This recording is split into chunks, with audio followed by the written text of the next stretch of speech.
Hi everyone, thanks for returning. Let's unravel another horrible case. The case of Estibaliz Carranza.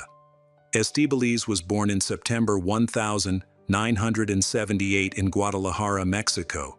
Her father is Armando, a psychologist, journalist, and author of books on esotericism. Her mother is Angela, Spanish. In 1983, at the age of 5, Estibaliz left Mexico with his parents and younger brother, settled in Barcelona, Spain. Estibaliz had a fairly normal childhood, although her father, Armando, was very strict and not easygoing. Her father's anger made her think of ways to get rid of him. Despite this, he let her study at prestigious schools and later supported her studies at the Autonomous University of Barcelona. As she grew up, she became sociable and had many friends. However, she also suffered from frequent mood swings and anger, during which she could become quite aggressive. As an adult, Estibaliz moved to Germany and lived in Munich for a while. She used her connections to find work, and she landed a job at an ice cream parlor in the nearby city of Nuremberg. She spoke German fluently, which helped her settle in easily, and her friendly demeanor made it easy for her to connect with the locals. While working at the ice cream parlor, she met her first husband, Holger Holtz, who sold refrigerators and was part of the Krishna religious community. He was 14 years older than she, and a few weeks after they met, he proposed to her because he was passionately in love with her. They soon married and moved to Berlin. Estibaliz found various jobs, but her life was not fulfilling. Right after the wedding, she and her husband Holger had a conflict. Despite his successful career, but he began to insult and physically abuse her. Nevertheless, they continued their married life, and in 2000, they relocated to Vienna, Austria. In Vienna, they had the opportunity to start their own business, opening the ice cream parlor Schlee Cherry on the busy Oswald Gas Street. The ice cream shop quickly became famous with the locals. Nearby was the Iman hairdressing salon, and at the end of the building's lobby, a staircase led to apartments on the upper floors. There was also a basement entrance located under the stairs. Estibaliz and Holger made a large sum of money. However, he asked her to reimburse him for all the expenses they had spent in the first year of opening the ice cream shop. Estibaliz, ice cream shop owner, dedicated herself to her work and grow her store successfully. Meanwhile, her husband Holger has an interest in weapons technology, which causes more conflicts between the two. He asked her to join his Krishna religion, but she felt it was quite strange. In the end, she decided to follow this religion. Estibaliz's business has allowed her to get to know many people, including several men. Over the years, she had several lovers, some with her clients, others with suppliers, tourists, or neighbors. One of them was Manfred Hinterberger, 48, a representative of a company that manufactures industrial equipment, such as freezers, refrigerators, and ice cream machines. After many years of knowing each other, she started dating Manfred in 2008. She decides to divorce her husband, Holger, but he will only accept if she pays him the debt she owes. Since she did not want to pay the debts, they decided to live together in a small apartment. On April 27, 2008, after finishing the shift at the ice cream shop, Estibaliz returned home.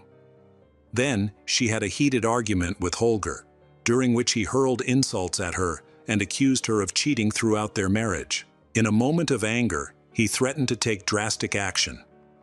While he was seated at the computer, facing away from her, she took the weapon and attacked him. After ensuring he was dead, she moved his body to the bathroom and left it there. She was sure the gunshots would be heard by the neighbors, which meant the police would soon arrive at her house. However, nothing happened. After waiting until nightfall, Estibaliz moved the body to the living room sofa and went to bed. 2 days later, she attempted to dispose of the body by setting it on fire. However, the smoke escaping from her apartment attracted attention, and a neighbor called the fire department. When they tried to enter her apartment, she stopped them, claiming everything was fine and that she had simply burned her lunch. A few days later, Estebalis considered buying an electric saw. Although she didn't know how to use one, the store staff helped her learn. Upon returning home, she began dismembering the body, placing all the parts, including the head, into a bag and storing them in the freezer. Later, she transferred the remains into empty ice cream containers and covered them with cement. Next, she moved these containers to her ice cream shop and stored them in the basement freezer, where they were eventually discovered. Estibaliz's main motive for the crime was her frustration with her husband, Holger, refusing to move out of their apartment, and he refused divorce. Additionally, she had financial debts to him that she wanted to avoid repaying. As time passed, she continued to live her life normally, and no one seemed to notice Holger's disappearance. They had only been living in Austria for a short time, so they had very few friends here, so no one asked about him. If anyone asked about she will mention that he went to India. The regular customers at her ice cream shop didn't notice any change in her behavior, and no one suspected anything. Estibaliz's relationship with Manfred grew closer, and eventually they moved in together. She asked Manfred for money to help her business, and he gave her over $100,000, allowed her access to his bank accounts. However, he also wanted she to spend more time with him and to enhance her appearance. To achieve this, he pressured her to get plastic surgery, which she did not want. She had dreams of becoming a mother, but since he already had children, he couldn't help her fulfill that desire. Their relationship took a turn for the worse when Estebalis discovered that Manfred had been having affairs with several other women. Feeling betrayed, she plotted her revenge. In preparation, she took shooting courses to improve the necessary skills. After completing the lessons, she felt ready to take action. To avoid leaving any evidence, she covered the floors and walls of their apartment with cling film. On the night of November 21, 2010, Estibaliz and Manfred returned from a joint trip and had sex. Afterward, she confronted he about his infidelity, but he denied it and fell asleep. In a moment of anger, she grabbed a gun and attacked him on the neck while he was sleeping. She left his body on the bed for the entire day before moving it to the bathroom. Using an electric saw, she cut the body into pieces, this time doing so with more care and skill.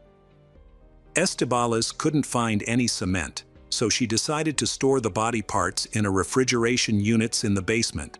However, the unit couldn't fit the entire body, leaving her to hide most of the remains in her apartment, where she covered them with cat litter to minimize the smell of decomposition.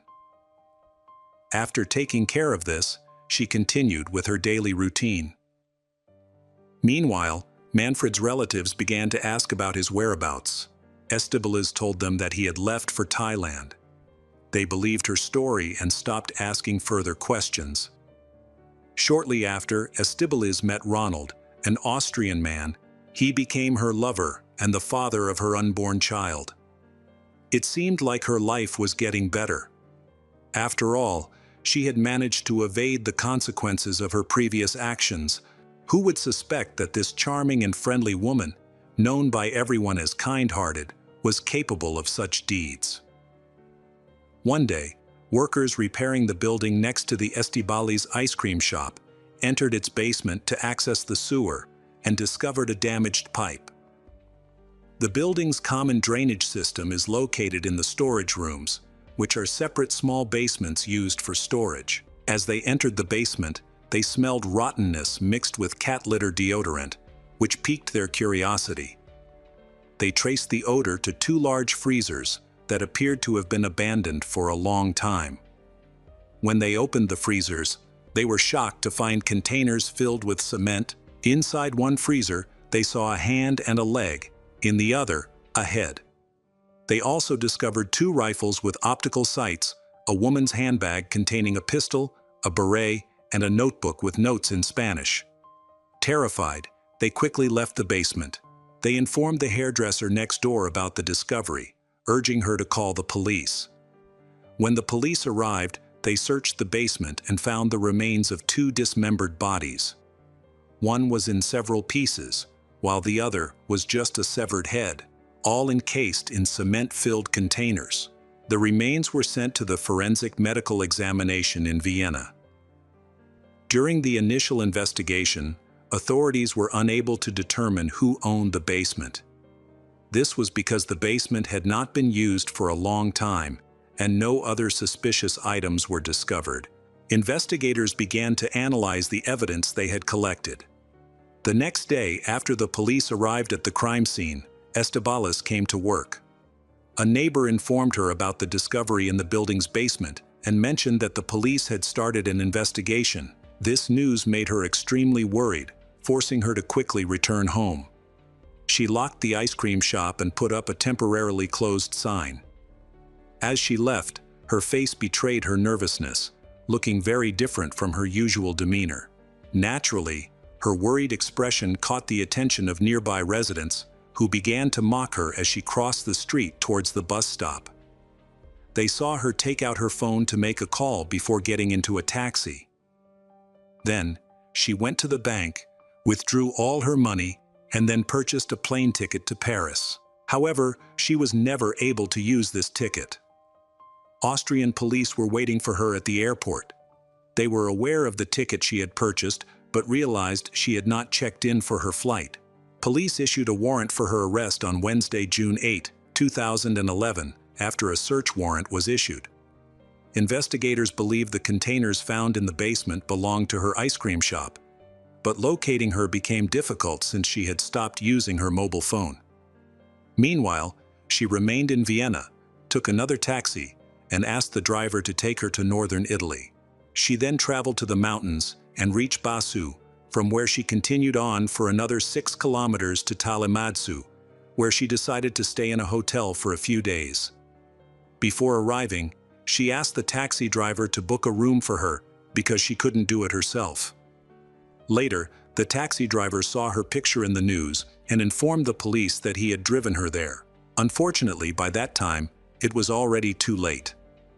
In this city, Estebalas stayed for one night before taking a train to Udine, which is 50 kilometers from Almaty. There, she met Ivan, a street artist, who noticed her crying at a cafe and offered his help. When he approached her to ask if she needed help, she told him about her problems, especially her husband's cruelty that forced her to leave home.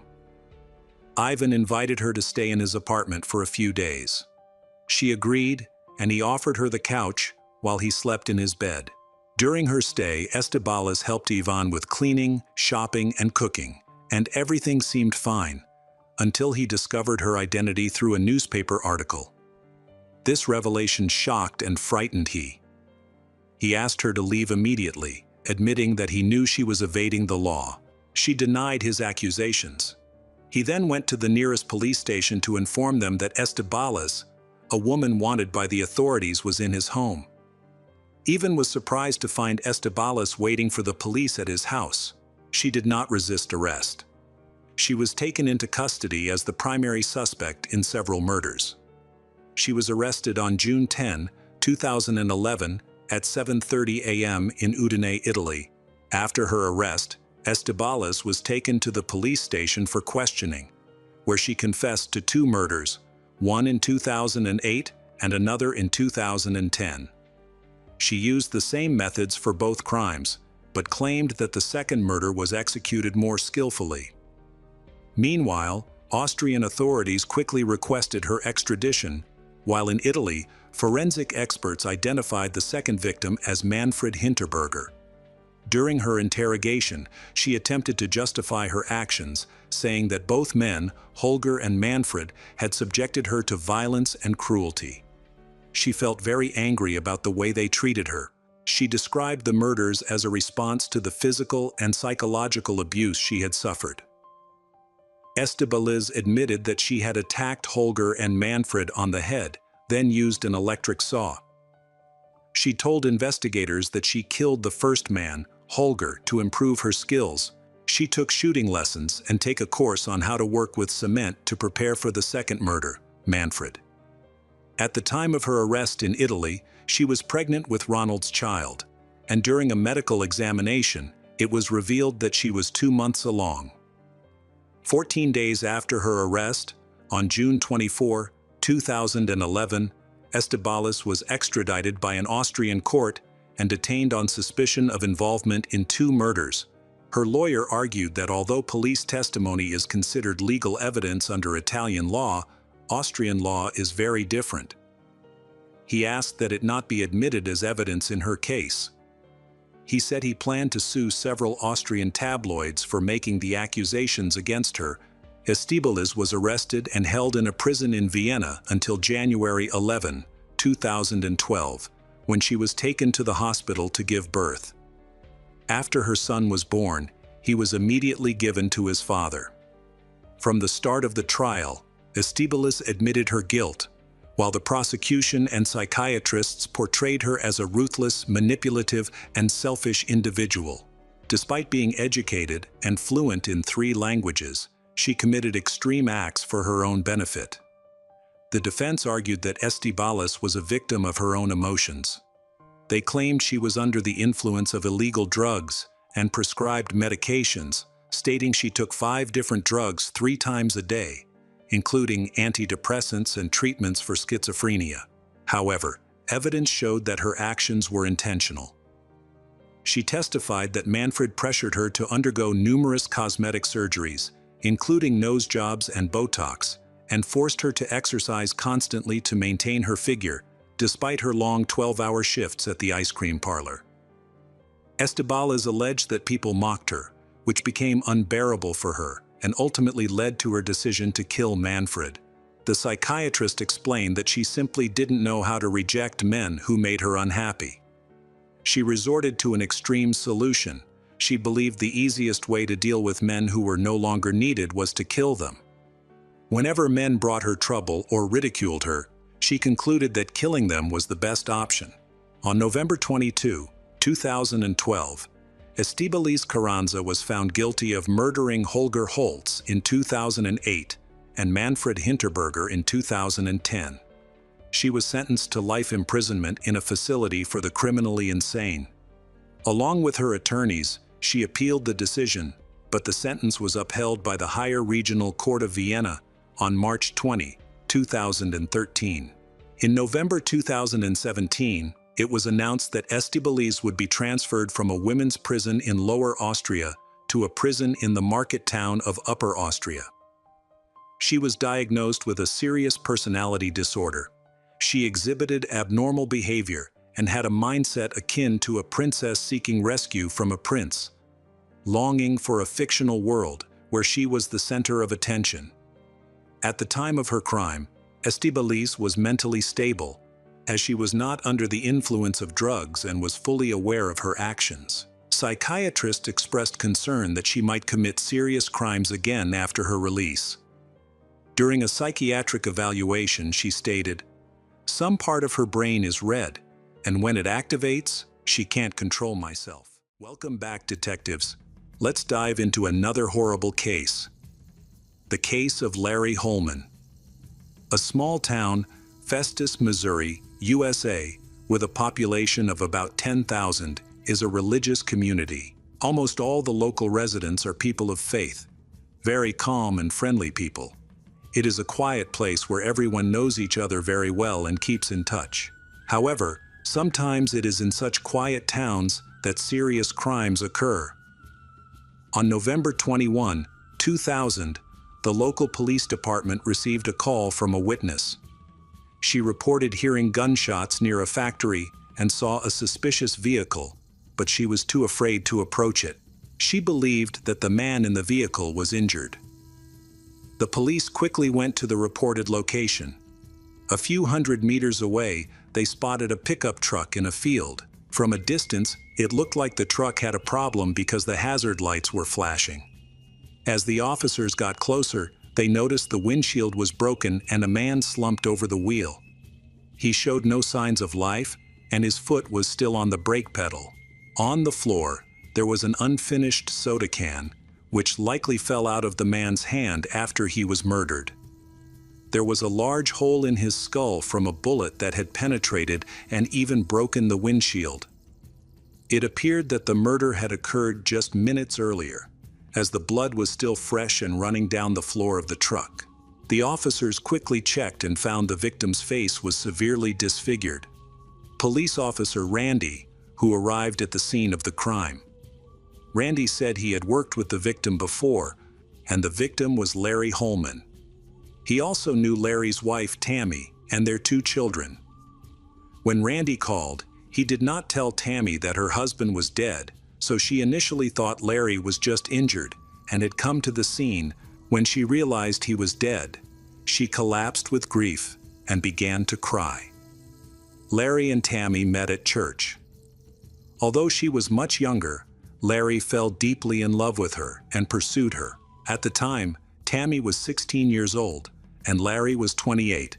He was divorced and had a daughter from a previous marriage. After Tammy graduated from college, their romantic relationship began. Friends and family described their relationship as genuine and loving. Larry's co-workers noted that he even kept a picture of his wife in his lunchbox so he could see her whenever he took a break from work. They married and had 2 children, Josh and Natalie, and their family was very religious. Larry was known to be a kind person. He had no criminal record or connections to the criminal world, making it unclear who might want to harm him. An analysis of the car was conducted, and the bullet's trajectory was reconstructed. It was determined that the shot was fired from a significant distance using a powerful cartridge. The bullet entered through the rear side window, traveled diagonally through the headrest, and struck Larry in the back of the head. After sustaining the head injury, Larry's leg remained on the brake pedal, causing the car to stop. Severe injuries cause immediate death.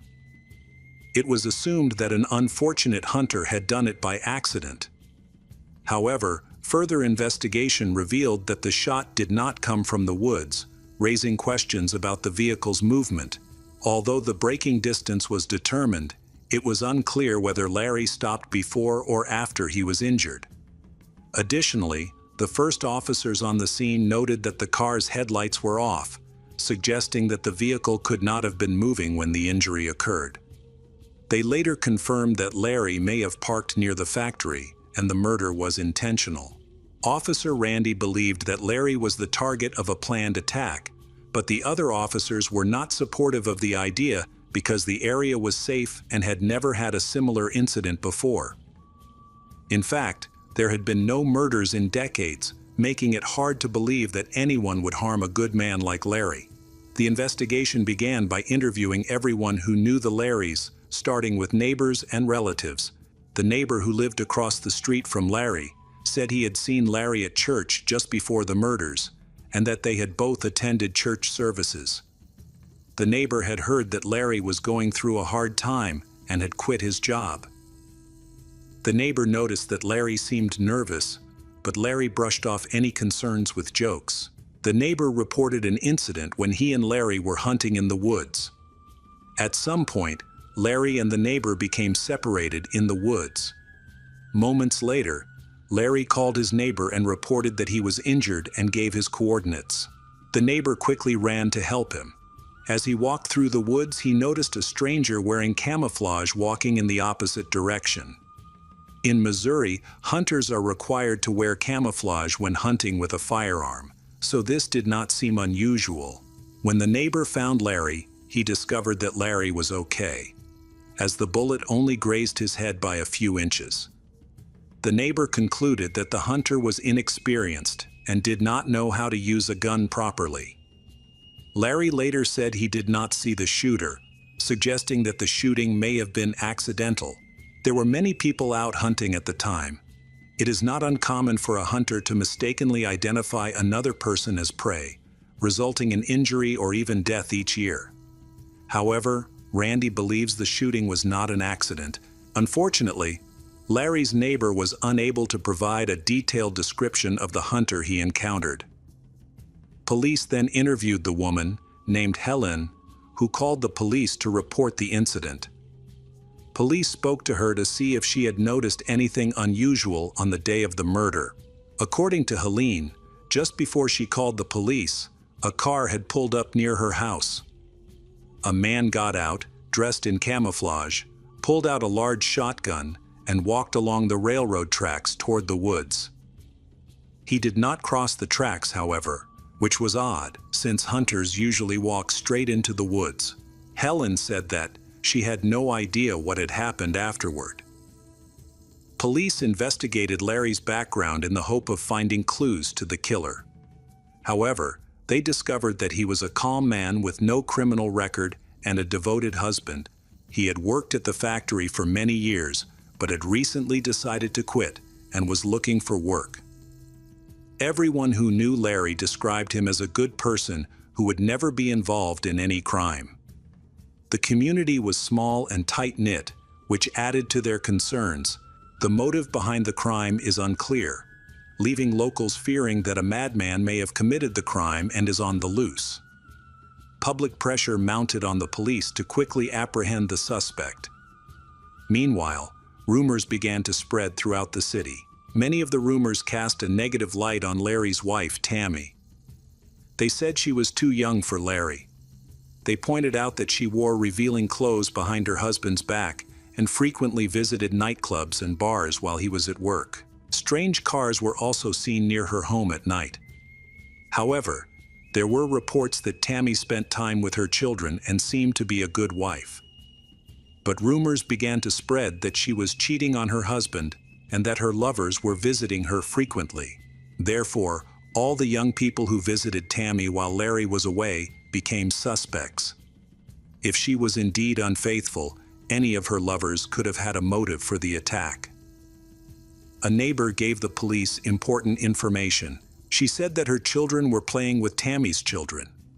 A few days after Larry's death, when she went to pick up the children, she noticed a strange man in the house. He acted as if he were the host. The neighbor found the man's behavior very unusual, especially since Larry had just passed away. When the neighbor questioned, Tammy explained that the man was just an old-school friend who wanted to support her during this difficult time. This attracted the attention of the police, and they decided to identify him. The police discovered that the man was Tim Smith. The police discovered that Tim had moved in with Tammy the day after Larry died. He quickly took over Larry's space and used his belongings without hesitation. It was clear that Larry's children were unhappy with the situation and did not like having strangers in their home. The police decided to look into Tim's criminal history, suspecting that he might have had a motive for committing the crime. Surprisingly, the police did not find any serious issues on his record. The most serious offenses on his record were a few traffic violations. Tim and Tammy were high school classmates and dated for a while, but they broke up after graduation. However, it seemed unusual that Tim would quickly go from former classmates to roommates living in Tammy's house. Tim was then brought to the police station for questioning. At the police station, Tim denied any involvement in Larry's death, but claimed that he had moved in with Tammy shortly after her husband's death. He claimed that before that, he had only visited occasionally and slept over a few times. At the beginning of the questioning, he claimed to be Tammy's boyfriend. Furthermore, he admitted that he had been her lover for a long time. Tammy had never been faithful to Larry and had had several affairs. She had planned to leave her husband to marry Tim. Witnesses reported that Tammy acted strangely after Larry died. At the funeral, she wore a revealing outfit and seemed nonchalant throughout the funeral. She seemed cheerful and spent a lot of time on the phone. One of Larry's sisters heard that during these calls, Tammy was talking to other men. Rumors began to spread that Tammy was not only having affairs with Tim Smith, but with many others. A witness reported that Tammy was sunbathing in a revealing bikini in front of her house. He stopped to say hello and compliment her, leading to a relationship. But he was much younger than Tammy, and their relationship quickly ended. However, police investigated and found a third man, Charlie Miller, who was often mentioned. According to Larry's eldest son from his first marriage, Charlie worked at a nearby grocery store. After dropping her daughter and son off at school, Tammy would go to the park to meet Charlie, where they spent many hours together. Several of Charlie's friends confirmed that Charlie had a romantic relationship with Tammy. They first met when Charlie worked as a contractor for Larry. Charlie was married at the time and had a close friendship with Larry. While working on renovations at Larry's house, Charlie met Tammy, who was very flirtatious. Their teasing soon turned into a more intimate relationship while Larry was away. Tammy eventually told her husband about the affair. However, he chose not to divorce her and instead tried to save their marriage. He asked Charlie to end his relationship with Tammy. The number of suspects continued to grow. Even if Tammy did not directly kill her husband, she could still be considered the mastermind of the crime. She had been having affairs with multiple people, and each had a motive for the murder. Police discovered text messages on Tammy's phone that showed she was having affairs with Tim Smith and Charlie Miller at the same time. To investigate further, police questioned Tammy. She revealed that shortly before Larry died, Tom Rumble had started stalking her. She provided evidence through messages he sent her on a messaging app. She described him as a dangerous man. Just before Larry died, Tom began writing letters to Tammy. He expressed his love for her, his desire to have children, and his willingness to marry her. However, Tammy felt uncomfortable and tried to distance herself from him because of his obsessive behavior. She suspected that he might be involved in her husband's murder. Tammy provided the police with evidence of their correspondence. Even though her husband had died and she was in a relationship with Tim Smith, Tom's harassment continued. Tammy felt trapped and didn't know how to get Tom to stop. By the time the police were notified, Tom was still sending Tammy letters that she wasn't responding to. In fact, she had sought a restraining order against him in court. When the police spoke to Tom, he claimed to have genuine feelings for Tammy, but dismissed her request for a restraining order as an overreaction. He didn't consider himself a threat. He said that he had only come to give her a bouquet of flowers that day and did not want to scare Tammy. However, his behavior was quite suspicious, and he accidentally revealed that he had been to Larry's house many times, as he knew the layout of the house very well. This suggested that he had visited Tammy while her husband was away. After the autopsy, the medical examiner confirmed that Larry had been killed with a large caliber gun, specifically a .243 caliber rifle, which is the standard deer hunting rifle, and a correspondingly weighted bullet was used.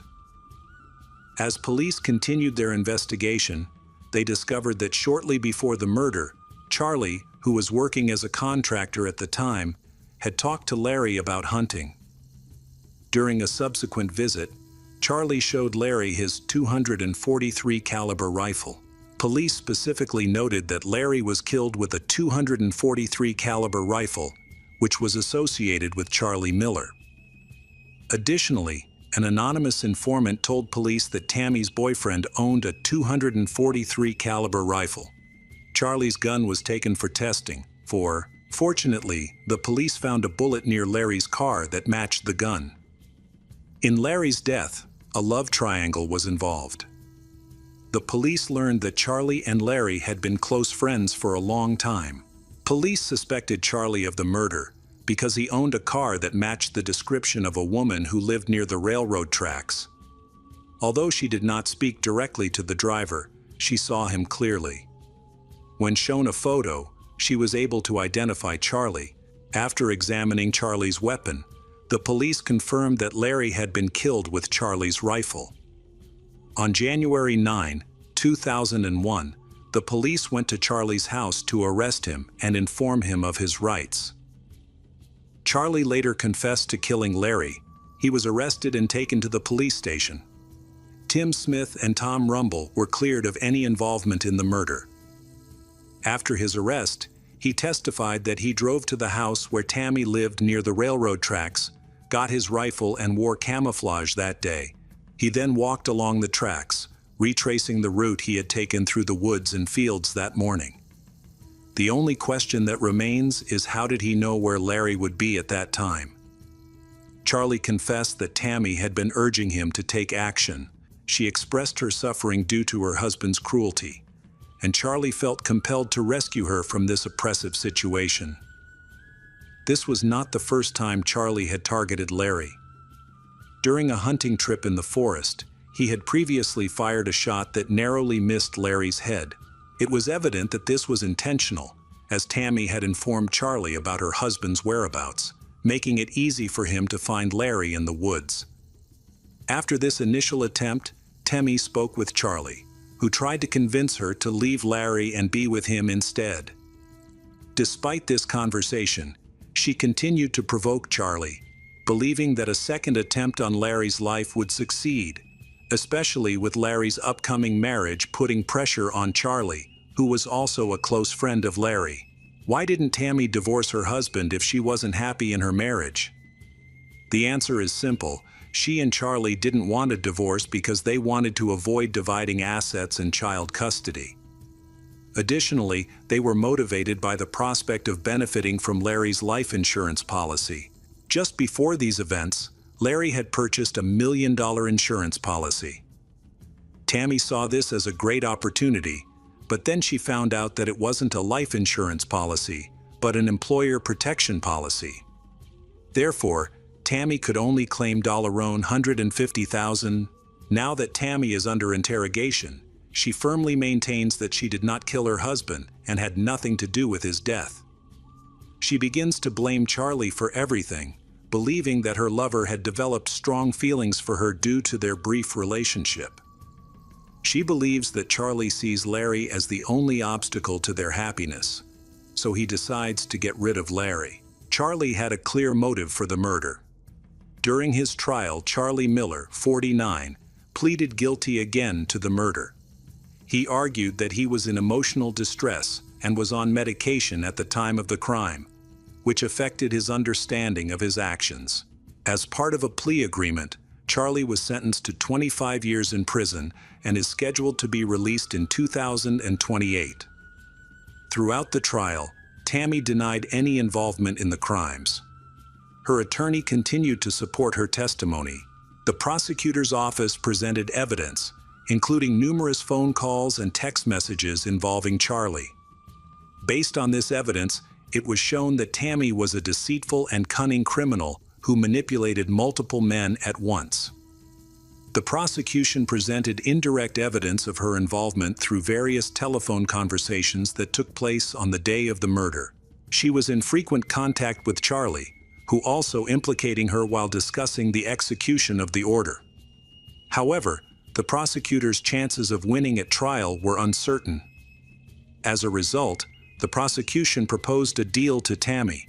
30-year-old Tammy Holman was sentenced to 7 years in prison, but she maintained her innocence, claiming that her confession was coerced. In 2009, she was released and returned to Festus. Hey detectives, welcome back. We've got another mysterious case to explore. The case of Jamie Haggard. David Haggard was born on February 23, 1974, in Woodinville, Washington, United States. He is the oldest son of Arthur Richard, an agricultural worker, and his biological mother is largely unknown.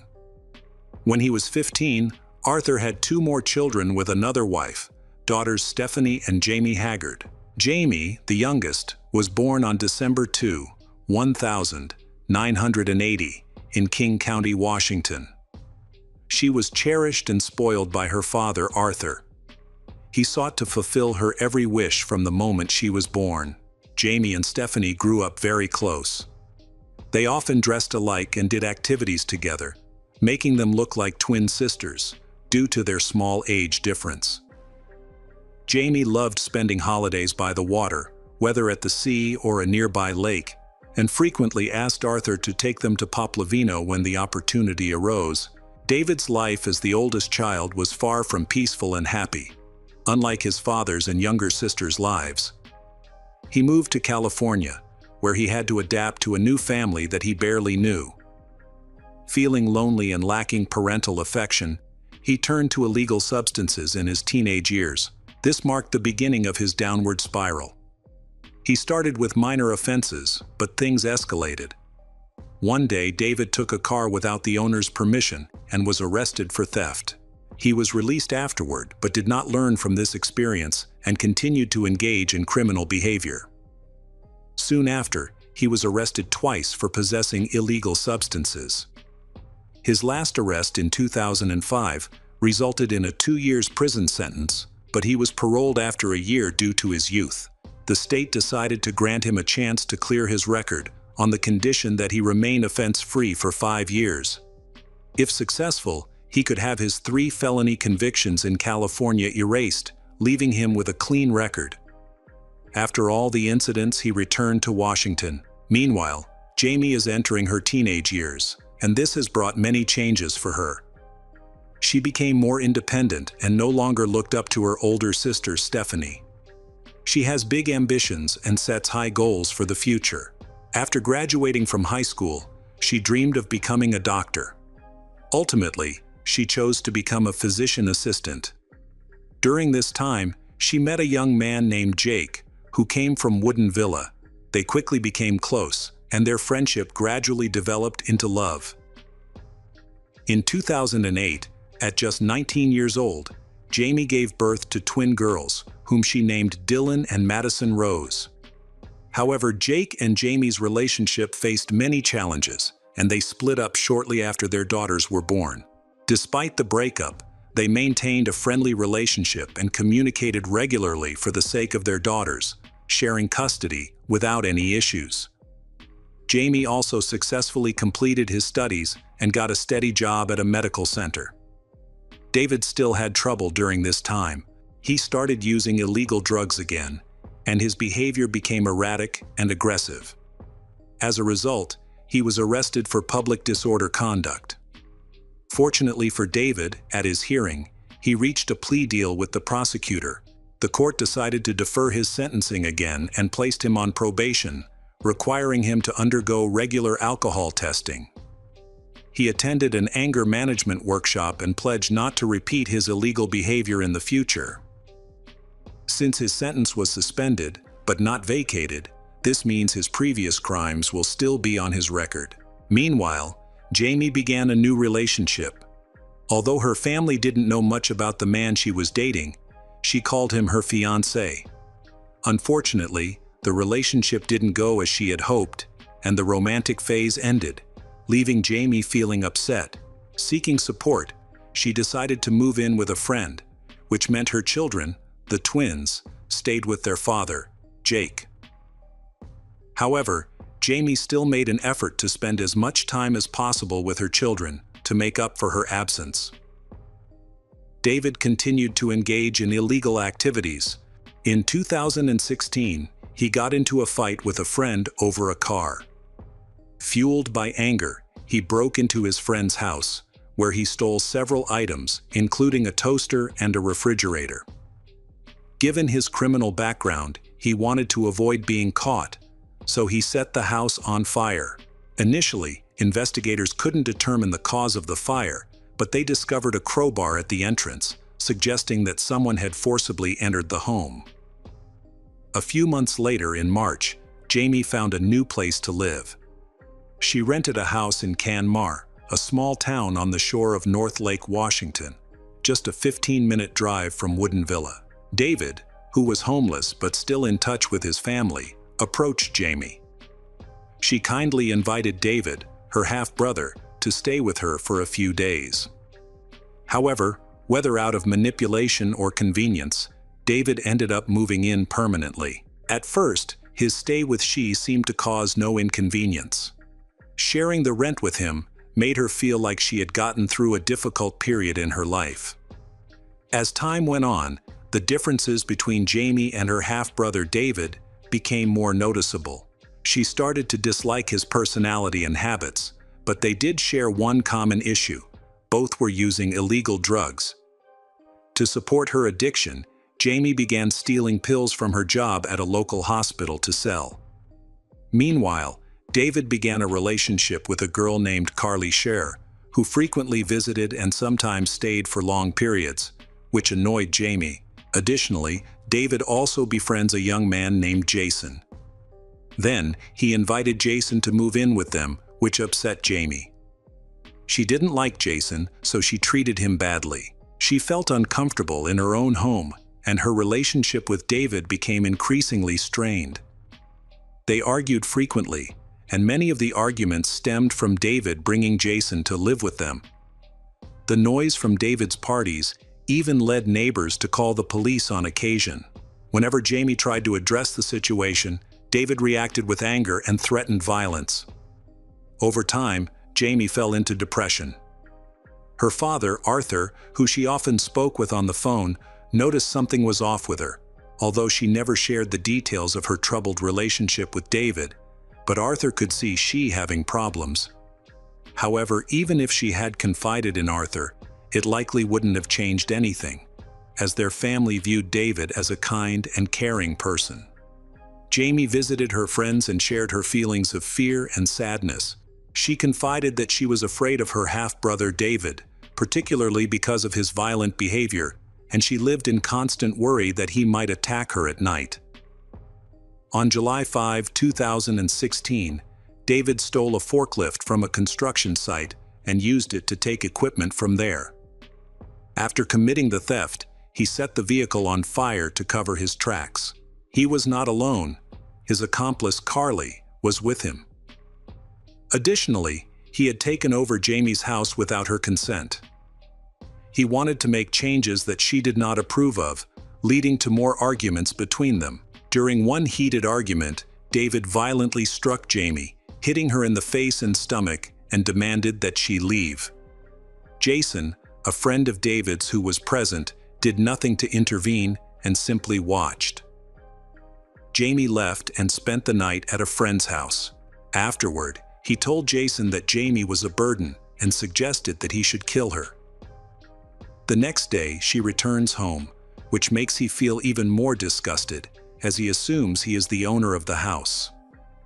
On June 9, 2016, Jamie spent the day at her father Arthur's house. Then, returning home, she planned to pack her belongings and leave for good.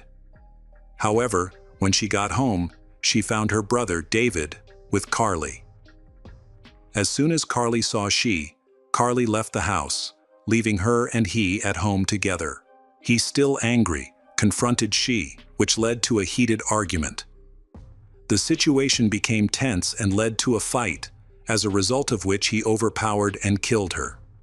To dispose of Jamie's body, David dismembered it. Afterward, he attempted to burn some of the body parts on a spit in the backyard, which caught Carly's attention. She noticed him with a lit fire, which was unusual since he typically didn't cook outside. When she asked him about it, he said that before Jamie left, Jamie lit a fire. A few days later, David stole a car, packed a suitcase, and drove 20 minutes north to Snohomish. He then abandoned the suitcase containing Jamie's dismembered remains by the side of the road.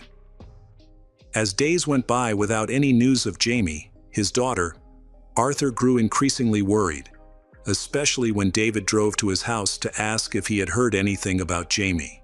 It was unusual for she to go missing like this, which made Arthur suspect that something was wrong. He decided to reach out to some of Jamie's friends, but none of them had seen her or had any information. On June 17, 2016, Arthur went to Jamie's house, but she was not there either.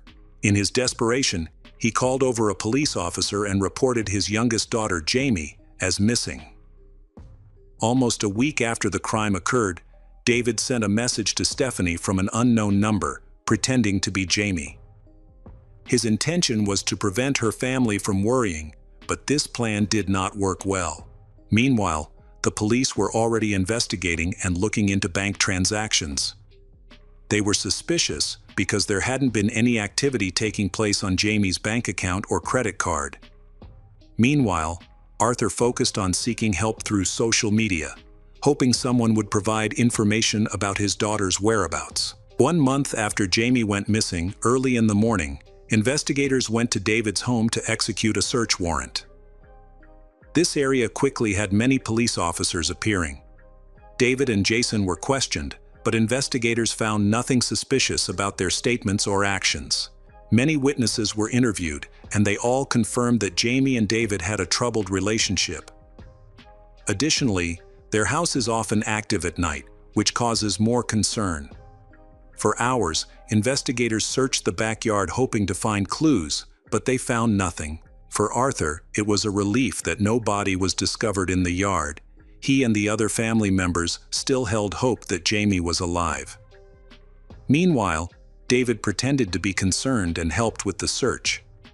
However, Jamie's case was not the only one the police were investigating. In September, the investigation into a burned forklift led authorities to identify David as the prime suspect. During questioning, agents uncovered digital photographs of stolen items, including a refrigerator and a stove, which matched the model numbers of appliances stolen from a trailer. Carly Schur was interrogated by the police, and she revealed that David had confessed to her about the arson. Jason also confirmed to the agents that he saw David bringing the stolen appliances to his home. This information made David's situation much more complicated.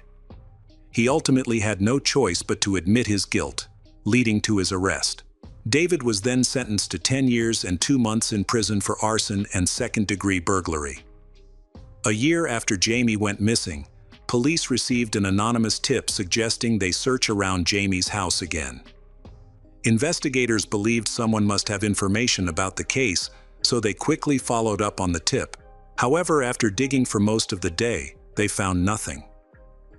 Months passed, and nearly 2 years since Jamie went missing, when a public works crew in Snohomish County found a suitcase while picking up trash along the road.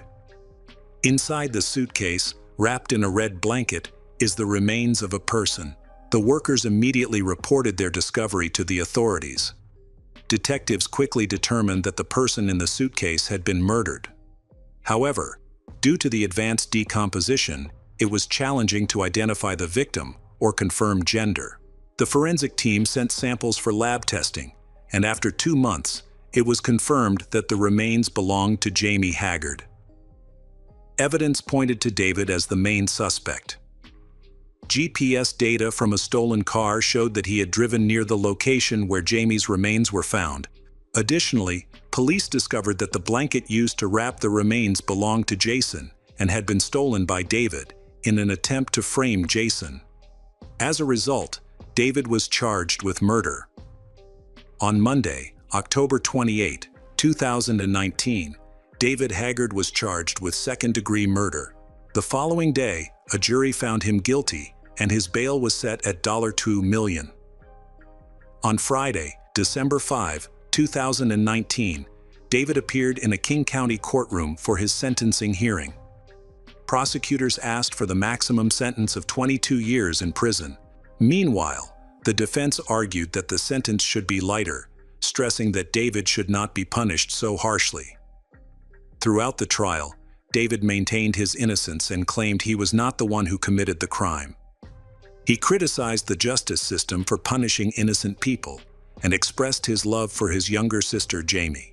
He insisting he could never harm her. When Stephanie spoke emotionally about her sister Jamie in court, David broke down in tears. The senior assistant prosecutor said that David had put Jamie's family, which was also his family, through pain for nearly 2 years by keeping the truth about her death from them. Ultimately, David was sentenced to 15 years in prison, followed by 3 years of community supervision, during which he would receive evaluation and treatment for his addictions. During this time, Jamie's children, Dylan and Madison Rose, mistakenly believe that their mother's absence is due to their father Jake, not allowing them to contact her. Fortunately, Jake remarried, and his new wife adopted the girls, Dylan Va Madison, raising them as her own. Hello friends, welcome to our channel. Today we're going to take a look at another horrible case with you. The case of Pamela Buckbinder. Jacob Nolan was born in 1991 into a wealthy family in Miami, Florida. As the third child in the family, he received a lot of love from his parents. They realized that he was different from his peers. However, at the age of 5, Jacob was diagnosed with attention deficit hyperactivity disorder. When Jacob turned 15, his family noticed that he was experiencing significant mood swings. Despite this, he was doing well in school. He created an educational smartphone app and won a competition in Miami. However, a month later, Jacob couldn't get out of bed, had no motivation to do anything, even stand up. They finally brought him to a doctor who diagnosed him with depression and anxiety. At 17, Jacob expressed that he no longer wanted to live. His parents noticed his unstable behavior and mental state, prompting them to take him to a hospital where he was diagnosed with bipolar disorder. This serious mental illness involves extreme mood swings, ranging from depression to emotional outbursts. Those affected feel trapped in their own thoughts. After finishing high school, Jacob enrolled in college while continuing his treatment. Throughout this time, he saw various psychiatrists who prescribed increasingly stronger medications. From the ages of 17 to 20, Jacob underwent numerous treatment courses, took 5 to 6 pills daily, and tried around 30 different medications, yet none seemed to help. By 2012, at 21 years old, Jacob was still deteriorating. His parents were deeply concerned and unsure of what steps to take next. Then, one day, a relative from New York, Pamela Buckbinder, called with an offer of help. Jacob's parents were relieved, thinking they had gotten help. However, they had no idea of the challenges that were about to come to their family. Pamela, a 43-year-old psychotherapist, lives in Chelsea, Manhattan, with her 4-year-old son, Calder. She and Jacob Nolan are cousins with a 22-year age gap. Jacob was the godfather of her son. In 2012, Pamela offered to help Jacob by inviting him to move from Florida to her apartment. While living with her, she provided him with therapy sessions and prescribed medication. In exchange for her help, Jacob took responsibility for Calder's care. Jacob trusted her completely. In one photo, Jacob is seen lying in bed with Pamela, laughing, which shows he feels comfortable and at home with her. However, it's important to note that this relationship is not just familial. Pamela is also Jacob's psychotherapist. Jacob cared deeply for Calder and treated him like a son. He wanted to set a positive example for his godson of what a real man should be like. This approach seemed to work, as Jacob, who had struggled with mental illness for years, seemed to be stabilizing, joking frequently and always smiling. Unfortunately, this happiness did not last long. Over time, Pamela began to frequently express her frustrations with her ex-partner, Michael Weiss, Calder's father. Pamela ended her relationship with Michael shortly after the birth of her son. Michael Weiss, 38, is a psychotherapist. On the surface, he and Pamela appear to be a happy, loving couple. However, beneath the perfect exterior, their relationship is in trouble. Both Michael and Pamela have reported domestic violence to the police. Pamela once attacked Michael with a piece of broken glass. Michael received medical treatment, stitched up the wound, and later that day, he reported the incident to the police. As a result, Pamela was arrested and charged with assault. However, she was soon forgiven by Michael and the couple reconciled, but a few months later, Pamela went to the police again, claiming that Michael had threatened her and wanted to kill her. She later retracted that statement. Although they were never officially married, Michael and Pamela's relationship lasted about 4 years. After they had a son in 2008, Pamela finally ended the relationship. Their tumultuous relationship ended. But a new conflict arose. The custody battle for their son, Calder. Every day, Pamela tells Jacob about Michael in insulting words. She complained that Michael refused to pay child support and even accused him of doing bad things to their son, Calder, during his visits. On the morning of November 12, 2012, Jacob was awakened by Pamela's gentle touch. She climbed into his bed, caressed his back, and whispered sweet nothings in his ear. She told him that Jacob was her savior. He was the best person in the world because no one understood her like he did. However, her affectionate mood quickly changed. She took a black sports bag from her closet and stuffed it with a long-handled hammer and a kitchen knife. Overwhelmed with emotion, she began to cry and told Jacob that today was the day he needed to face Michael. A diagram showing the entrance to the multi-story office building where Michael is seeing patients is written on a piece of paper. Jacob stands up, grabs his bag, stuffs the diagram into his pocket, and leaves.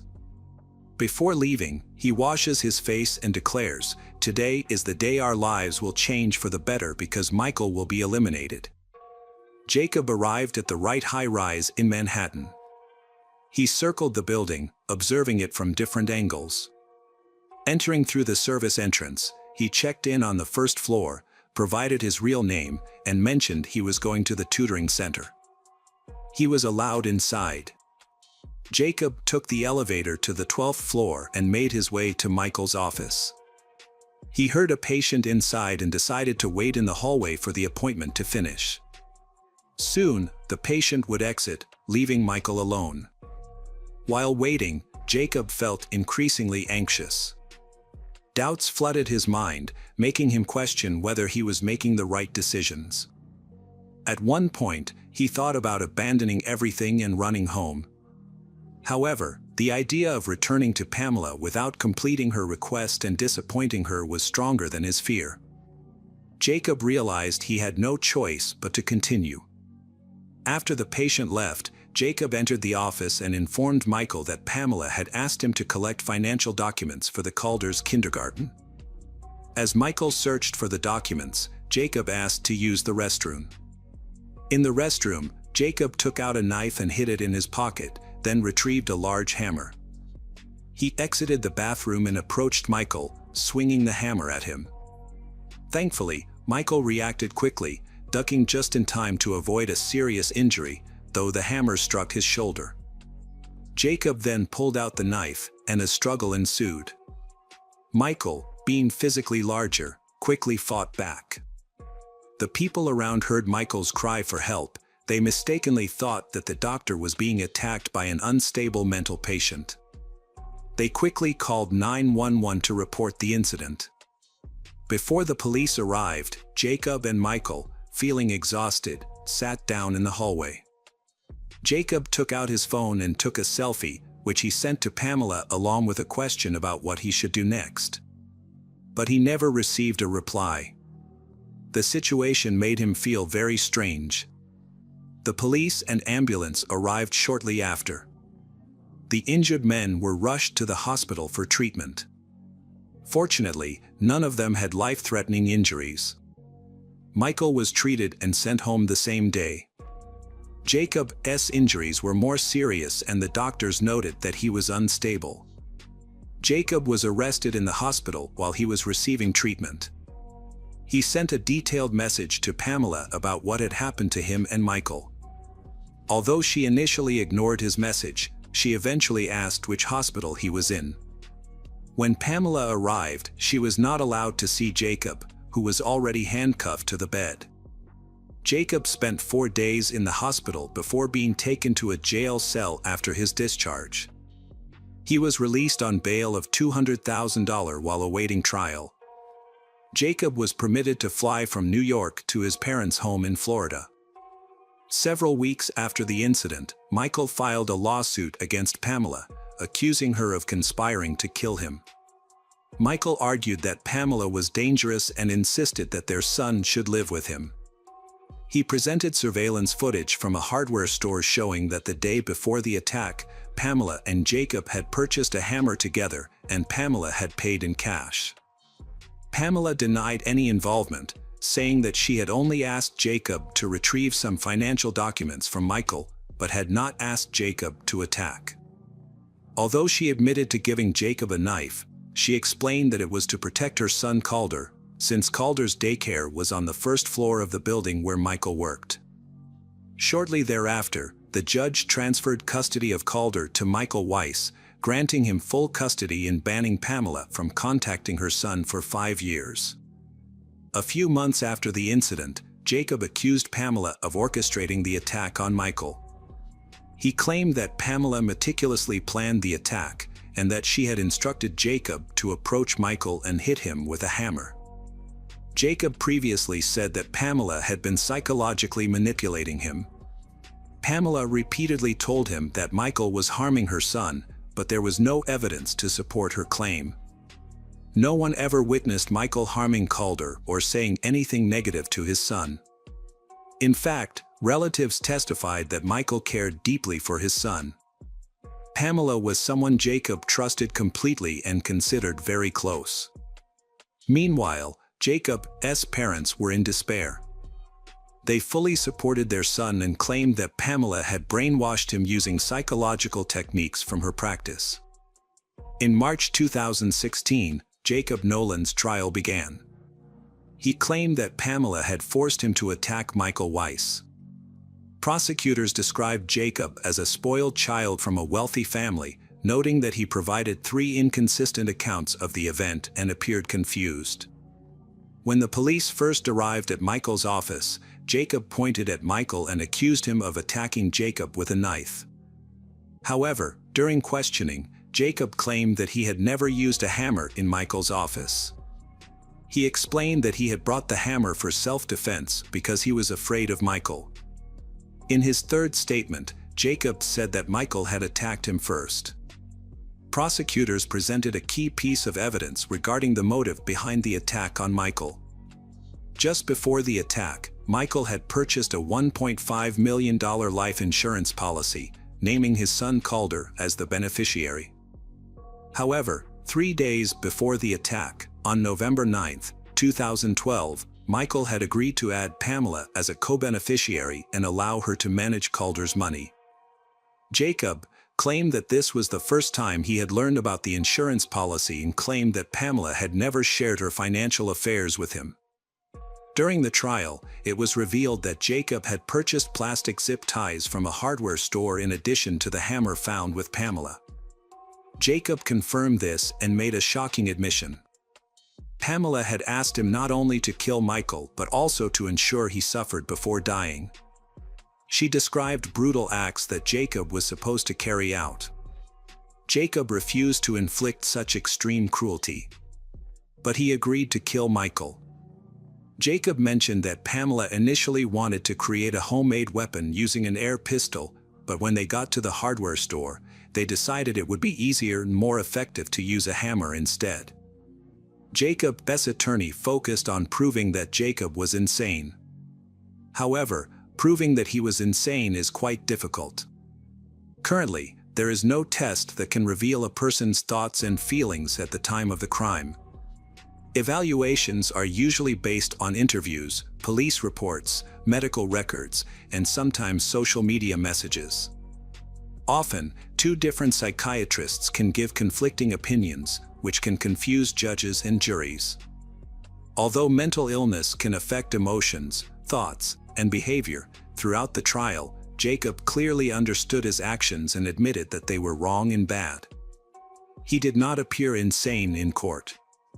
He was handsome, articulate, well-dressed, and answered questions clearly. Pamela was not called to testify at the trial by either the prosecution or the defense. Jacob Nolan, who had a mental disorder, faced skepticism regarding his claim that Pamela was the one who initiated the attack. Before the trial, Jacob's lawyers hired detectives to locate Pamela, but they were unable to find her, and her apartment was empty.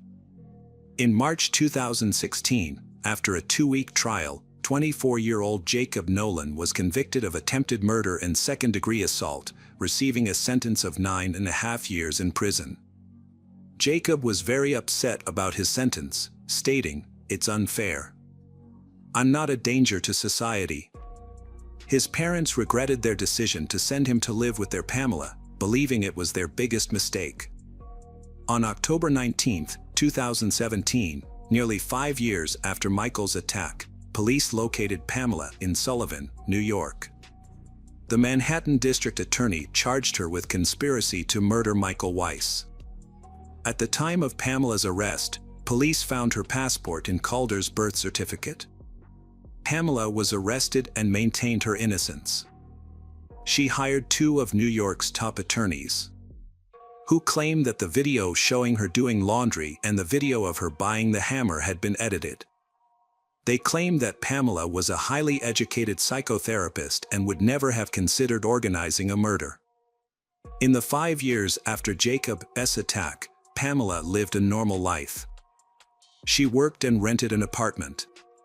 She did not attempt to go into hiding or flee the country, but she avoided reporters and did not comment on Jacob's crimes. Pamela was detained before her trial at the notorious Rikers Island prison in New York, where she spent 5 years due to legal issues. On September 7, 2022, during a pre-trial hearing, Pamela made a statement agreeing to plead guilty in return for a lighter sentence. However, a month later, she decided to withdraw her plea. Pamela's trial took place. The jury found Pamela Buchbinder guilty and she was sentenced to 11 years in prison. After the verdict was read, she looked sadly at her relative, who blew her kisses. Jacob and Pamela are currently serving their sentences in separate correctional facilities in New York. Jacob is scheduled to be released in 2024, while Pamela will be released in 2027. Jacob maintains regular phone contact with his parents. He has expressed remorse for his actions and reflects on them every night. He even wishes to meet Michael Weiss in person to apologize and seek forgiveness. When Pamela is released, her son, Calder, will be 19. He is currently being raised by his biological father, Michael, who still works in Manhattan. Hello friends, welcome to our channel. Today we're going to take a look at another horrible case with you. The case of Hannah Graham. Hannah Graham grew up in a loving family that appreciated the little joys of life. Hannah was smart, healthy, and musically gifted. She was a vibrant young woman until she met Jesse Matthew, and her vibrant life took a dark turn. In every photo, from childhood to adolescence, Hannah is smiling. Those who knew her knew of Hannah's great ambition and ambition. Tragically, it seems her bright future was cut short by an unexpected evil that could devastate a life in an instant. On September 12, 2014, at approximately 9:30 p.m., Hannah left her home in Grand Market to meet friends. By 10 p.m., they went to FIC restaurant in Charlotte-Swilly. After spending some time together, Hannah later went to a party at the Caden Plaza Apartments on Tina Street. During the party, she told her friends that she was feeling unwell and wanted to leave. One friend offered to walk her home, but Hannah declined, as she lived only a few minutes away from Caden Plaza. Around midnight, Hannah said goodbye to her friends, but instead of going home, she walked in the opposite direction toward the Tempo restaurant. Security cameras on the buildings along her route captured footage of her as she headed to the shopping center on Charlotte Street, where Tempo was located. It was already September 13th, and at 12:56 a.m., the Hannah sent a message to a friend saying she was lost and not feeling well. At that time, Hannah was believed to be very drunk. It was unclear whether she had wandered into a different part of town by accident or due to her intoxication. Meanwhile, 32-year-old Jesse Matthew, a taxi driver, stopped at the Lazy Parrot for a drink. Afterward, he visited several other bars in the city center, where he harassed women. The women later reported that Jesse's behavior was inappropriate and crossed boundaries. Jesse eventually spotted Hannah. He initially walked past her, but then realized this was a great opportunity and decided to turn around and follow her. Surveillance footage captured Hannah wandering the streets, seemingly confused about her surroundings and the time. Jesse approached her, hugged her, and they headed to the Tempo restaurant.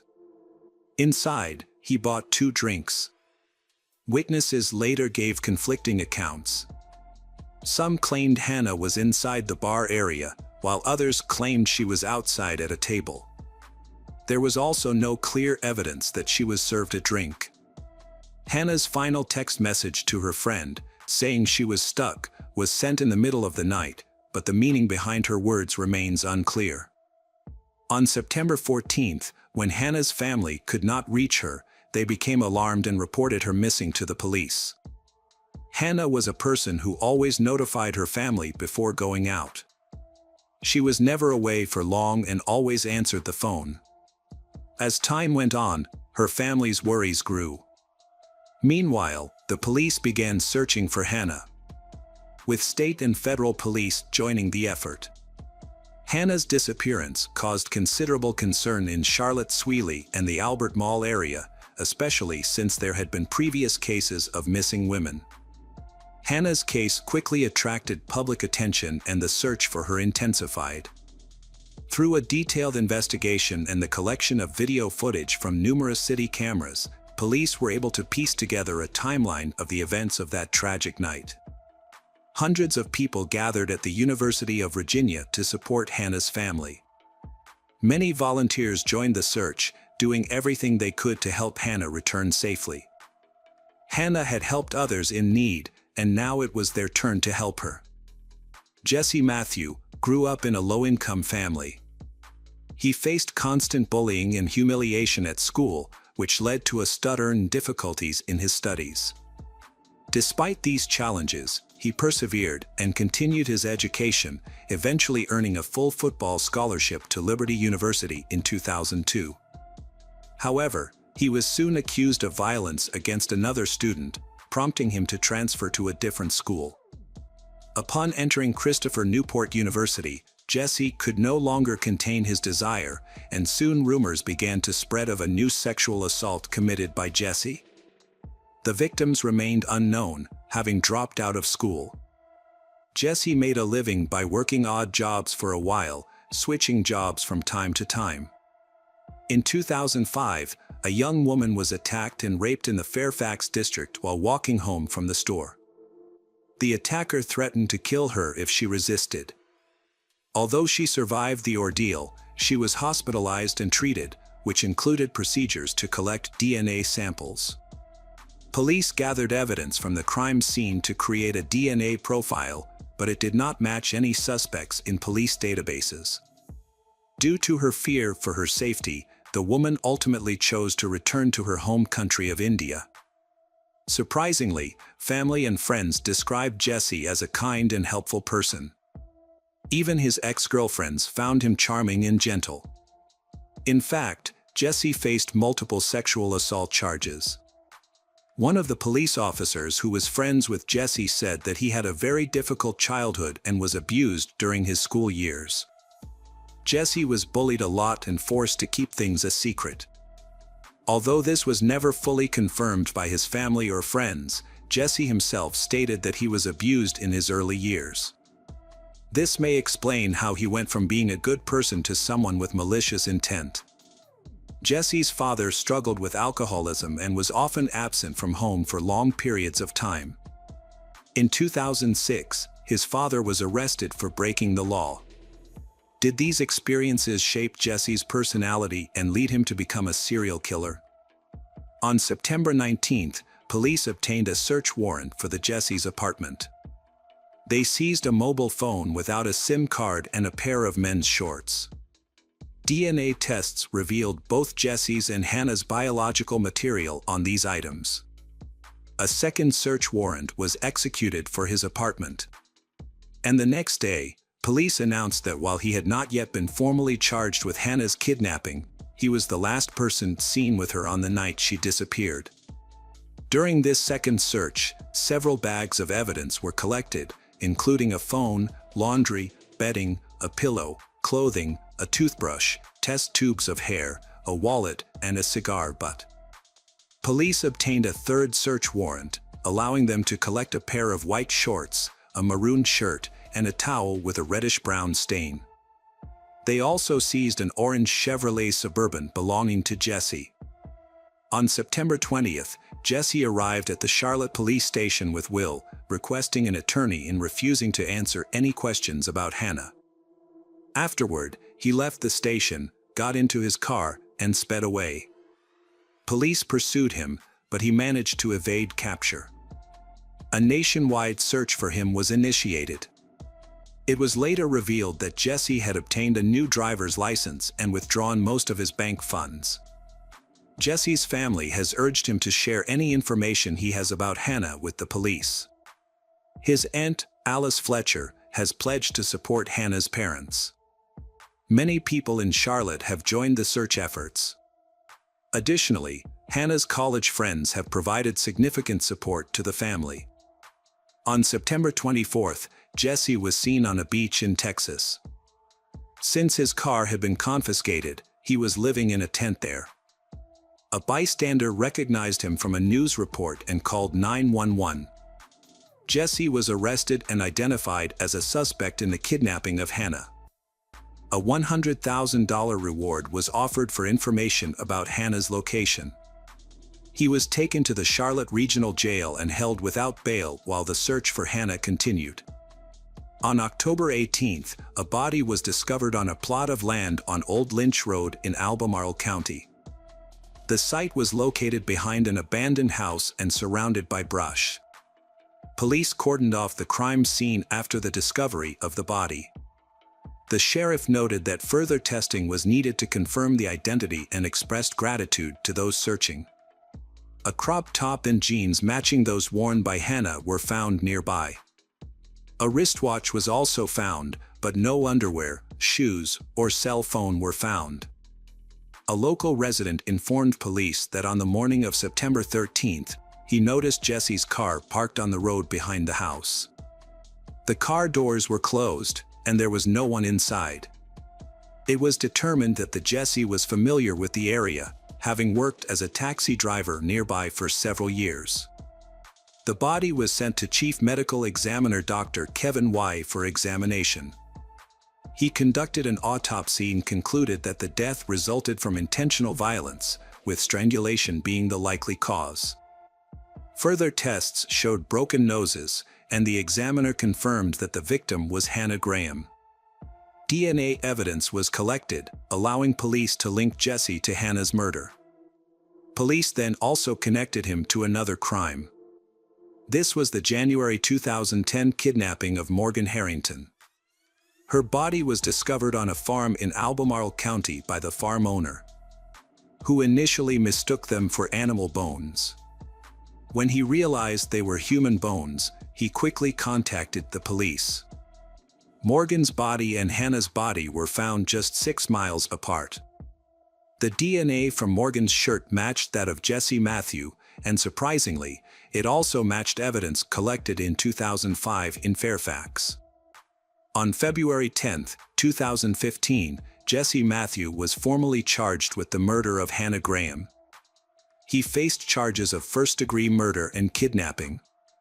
Prosecutors sought the death penalty. Attorneys proposed a plea deal that would have reduced his sentence if he confessed to the murders of Hannah Graham and Morgan Harrington. The victims' families met to discuss the deal, but when they learned that it only carried a 25-year sentence for murder, they rejected it. On March 2, 2016, Jesse Matthew accepted a plea deal in which he confessed to the murders of Morgan Harrington and Hannah Graham. In exchange, the death penalty was removed. Jesse's family had hoped Judge Chad would take into account his troubled upbringing and the sexual abuse he had endured. Despite this, the judge found Jesse Matthew guilty of first-degree murder and kidnapping of Morgan Harrington and Hannah Graham. He was sentenced to 4 consecutive life terms without the possibility of parole. Jesse's trial lasted less than 3 days. Along with the charges previously mentioned, he was charged with assaulting and raping a girl in Fairfax County in 2005. Jesse Matthew was sentenced to 3 life terms in the Fairfax girl case. As the judge read out his sentence, he emphasized the violent nature of Jesse's attacks. After the verdict, Jesse's mother screamed and had to leave the courtroom. Throughout the trial and sentencing, Jesse remained silent. In December 2020, Jesse was taken from Sac State Prison to Richmond Hospital under police escort, where he was diagnosed with stage 4 colon cancer. The terrible crimes he committed had already been resolved, and by December 2022, Jesse Matthew was still alive, with no additional updates on his health at that time. Hi everyone, thanks for returning. Let's unravel another horrible case. The case of Mariana Jocelyn Baltira. Mariana Jocelyn Baltira was born on October 24, 2000, in Morelos, a city in the state of Mexico. She was the eldest of two children. Her mother, Syra, had a difficult time giving birth to she, as she was born much earlier than expected. At birth, she has very low weight, causing doctors to be concerned about her chances of survival, and they expressed this to her parents. Mariana spent her first 2 months in a hospital's special ward for premature infants. Her mother prayed constantly for her recovery, and prayers were answered. Her condition improved rapidly, she gained weight, and by New Year's 2001, she was discharged home. So, the girl's parents celebrated the holiday with their daughter. While she grew up slim and beautiful, her health remained fragile from an early age. When Mariana was 4 years old, her family welcomed a second child, a baby boy named Bernardo. She adored her younger brother and helped her parents care for him from an early age. The two sisters were extremely close and almost inseparable. At the age of 6, Mariana was diagnosed with epilepsy, which required her to take regular medication to reduce the chances of seizures. Thanks to effective treatment and regular supervision from experts, her condition was well managed, allowing her to live a relatively normal life, much like other children her age. She pays great attention to health care, always follows a routine and takes medicine on time. Mariana draws very well and loved music. She was kind, sincere, and open-hearted. Everyone who knew her spoke highly of her. Despite this, she was very modest and shy, especially during her teenage years. She had only a few close friends, rarely went on dates, avoided parties, and hardly interacted with boys. She preferred spending time at home with her family. Petite and delicate, she looks much younger than her actual age. Although she is 16, she is often mistaken for being 13. Her care and love for animals is demonstrated by her regular care of homeless animals, feeding them, treating them, and finding them a safe home. While in high school, she dreamed of becoming a veterinarian to provide professional care to animals in need. Mariana's parents often described her as too naive and trusting. This made them worry that someone would take advantage of her innocence and harm her. The neighborhood where her family lived was generally peaceful, and most of the residents know each other. However, their street was lined with many shops employing migrant workers, often unofficially. Some of these workers even lived inside the shops because they lacked housing. Of course, among these workers there are those with criminal records. However, the shop owner sees no problem with these workers, as long as they perform their duties responsibly. About 50 meters from Mariana's house is a butcher shop where her parents often go to buy meat. The shop owner employed 4 workers, 2 locals who managed the sales and 2 outsiders who handled unloading, preparing the meat, and cleaning the shop. The outsiders lived in an attic on the shop's 2nd floor. As Mariana grew up, her parents occasionally asked her to do errands, such as buying meat at this butcher shop. There, she repeatedly encountered Juan Cruz Quintero Martinez, a handyman who lived on the 2nd floor. Just his appearance was enough to make her extremely scared. She often told her parents about this, describing his sinister gaze that made her blood run cold. However, he never approached or interacted with her, he only looked at her. Since there was no specific reason to accuse him, her parents decided it was best to not let her go to that store anymore. Instead, they began doing the shopping themselves. Then, one committed a minor theft, leading the store owner to fire him. From then on, no one heard from him for about a year. However, at the start of summer 2017, he showed up at the store again, asking his former employer for his job back. Surprisingly, he was rehired and moved back into the 2nd floor of the store. One day, Cyrus' niece was visiting their family. At that time, Mariana and her younger brother, Bernardo, were also at home because they have summer vacation. That morning, only Orlando, her father, had left the house around 9 a.m. Syra asked Mariana to go to the local supermarket to buy groceries for breakfast. Normally, she didn't let Mariana go out alone, but she thought her daughter was old enough to handle the task quickly and safely. It was bright outside, the streets were busy, and she believed nothing bad could possibly happen. Syra gave Mariana some money and asked her to buy milk, eggs, and vegetables. When little girl left the house, she wore an old t-shirt and pajama pants. The store was less than a few hundred meters away, so the trip to buy the groceries and return home in no more than 30 minutes. However, when an hour passed and little girl still hadn't returned, Syra became worried. She had left her phone at home, so Syra, holding her little niece in her arms, went out to search for her daughter. Syra walked to the store and asked the cashiers if they had seen Mariana, a young girl wearing glasses.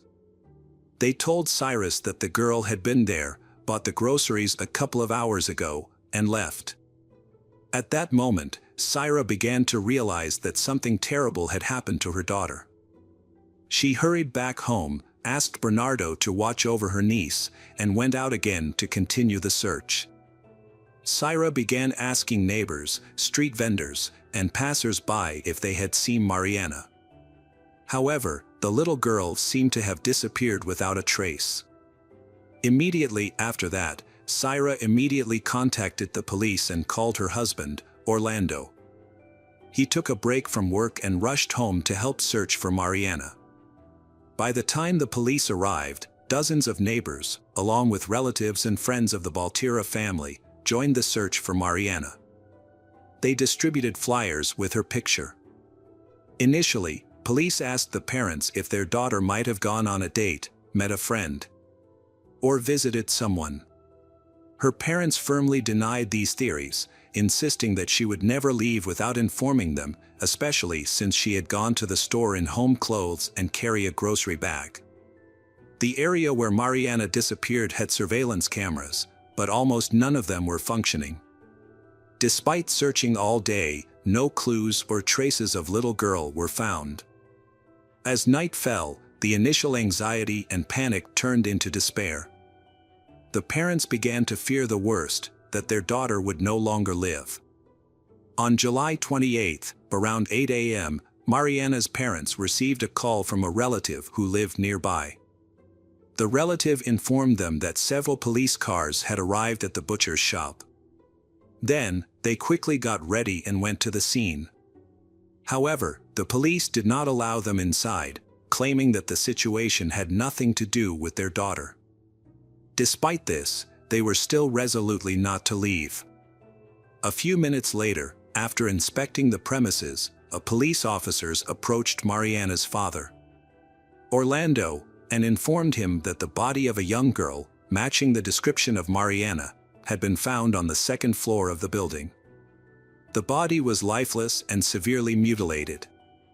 Orlando was asked to come inside for identification, but the officers strongly advised against it, warning that the scene was extremely gruesome.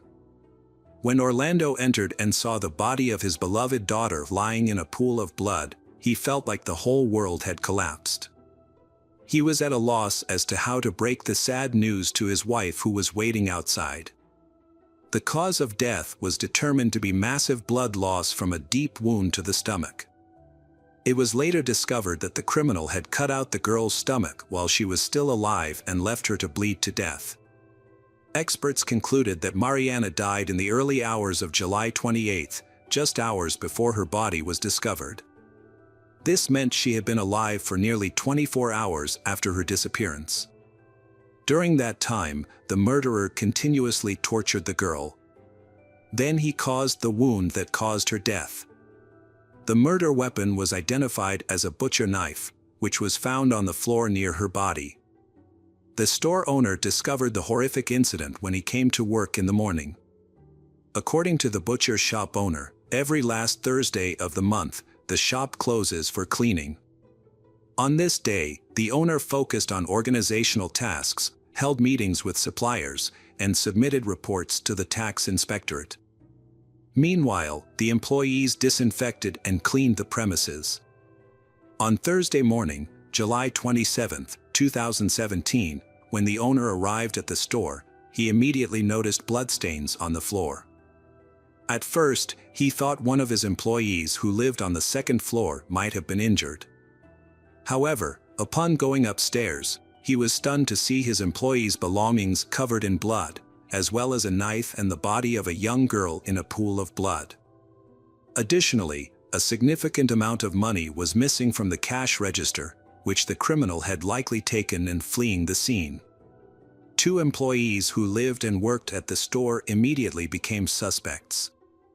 However, an hour later, one of them arrived at the store, just as shocked as everyone by what had happened. He said that the day before, he was busy so he had to go back to his hometown, and the other employee agreed to cover his shift.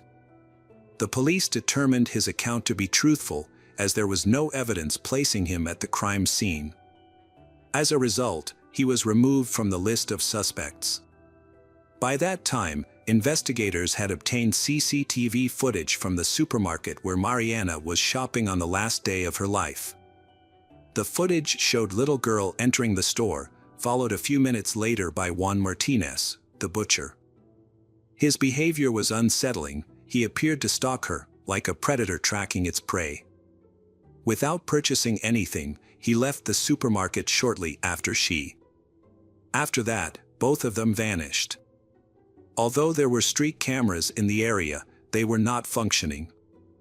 Additionally, none of the many passers-by or street vendors reported seeing anything unusual. Mariana's parents were adamant that their daughter would never willingly leave with Juan, regardless of what he might have said or done to persuade her. They believe he must have forced the girl into the butcher shop. However, this raised a question: why hadn't little girl screamed or called for help? Once again, no witnesses noticed anything out of the ordinary. In 2015, Juan came under police scrutiny for harassment and causing serious bodily harm. He had started working as an assistant in a butcher's shop earlier that year. According to the shop owner, he was diligent and raised no concerns for a long time. However, in mid-2016, he was caught stealing money and was fired. After losing his job, he moved back to the suburbs to live with his parents. There, he lived with his old and weak mother and his sister, who was her primary caregiver. Juan took advantage of his family, stealing money and belongings from the house. He abusing alcohol and illegal drugs.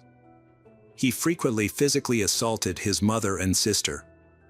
Eventually, his sister, fed up with his abusive behavior, threatened to report him to the police. Because he was afraid of being arrested by the police, he decided to leave home. He went to his old employer, the owner of a butcher's shop, and asked to be rehired. The owner agreed, giving him both a job and allowed him to live on the second floor of the store.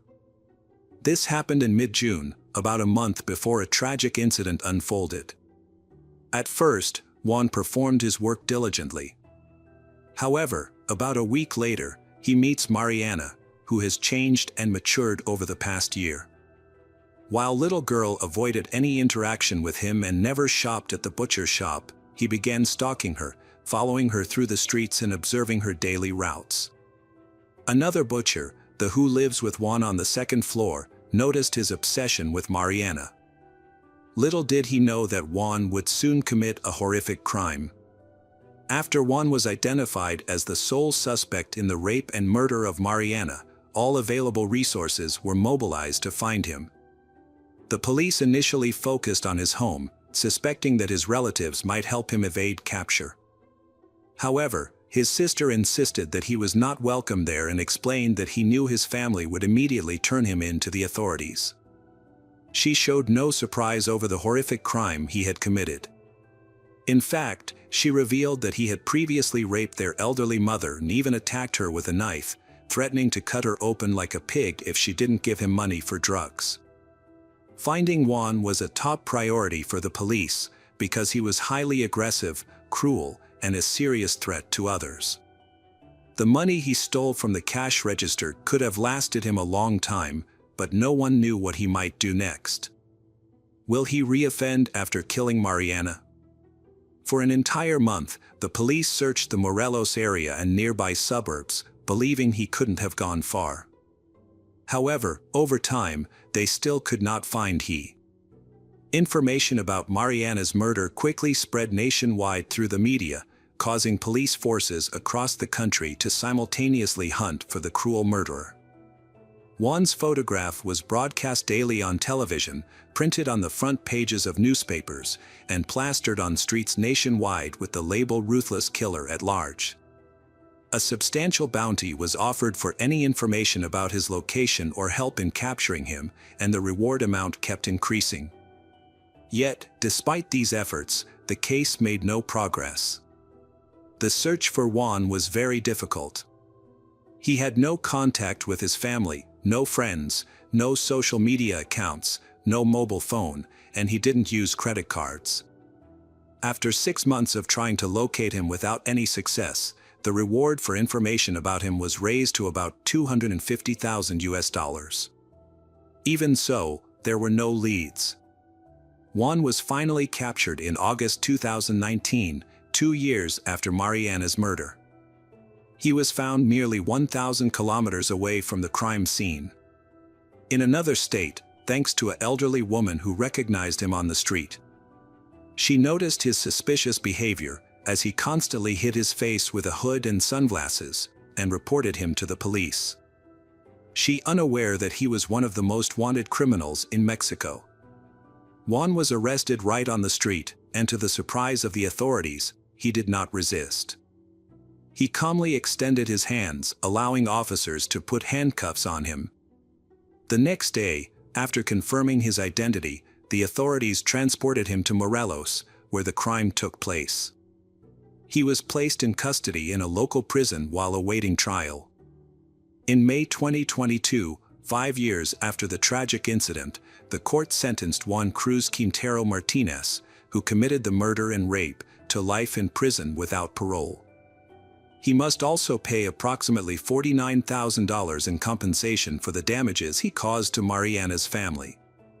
Mariana's parents and younger brother expressed that the arrest of her killer brought them great relief, as it ensured he could no longer harm other girls.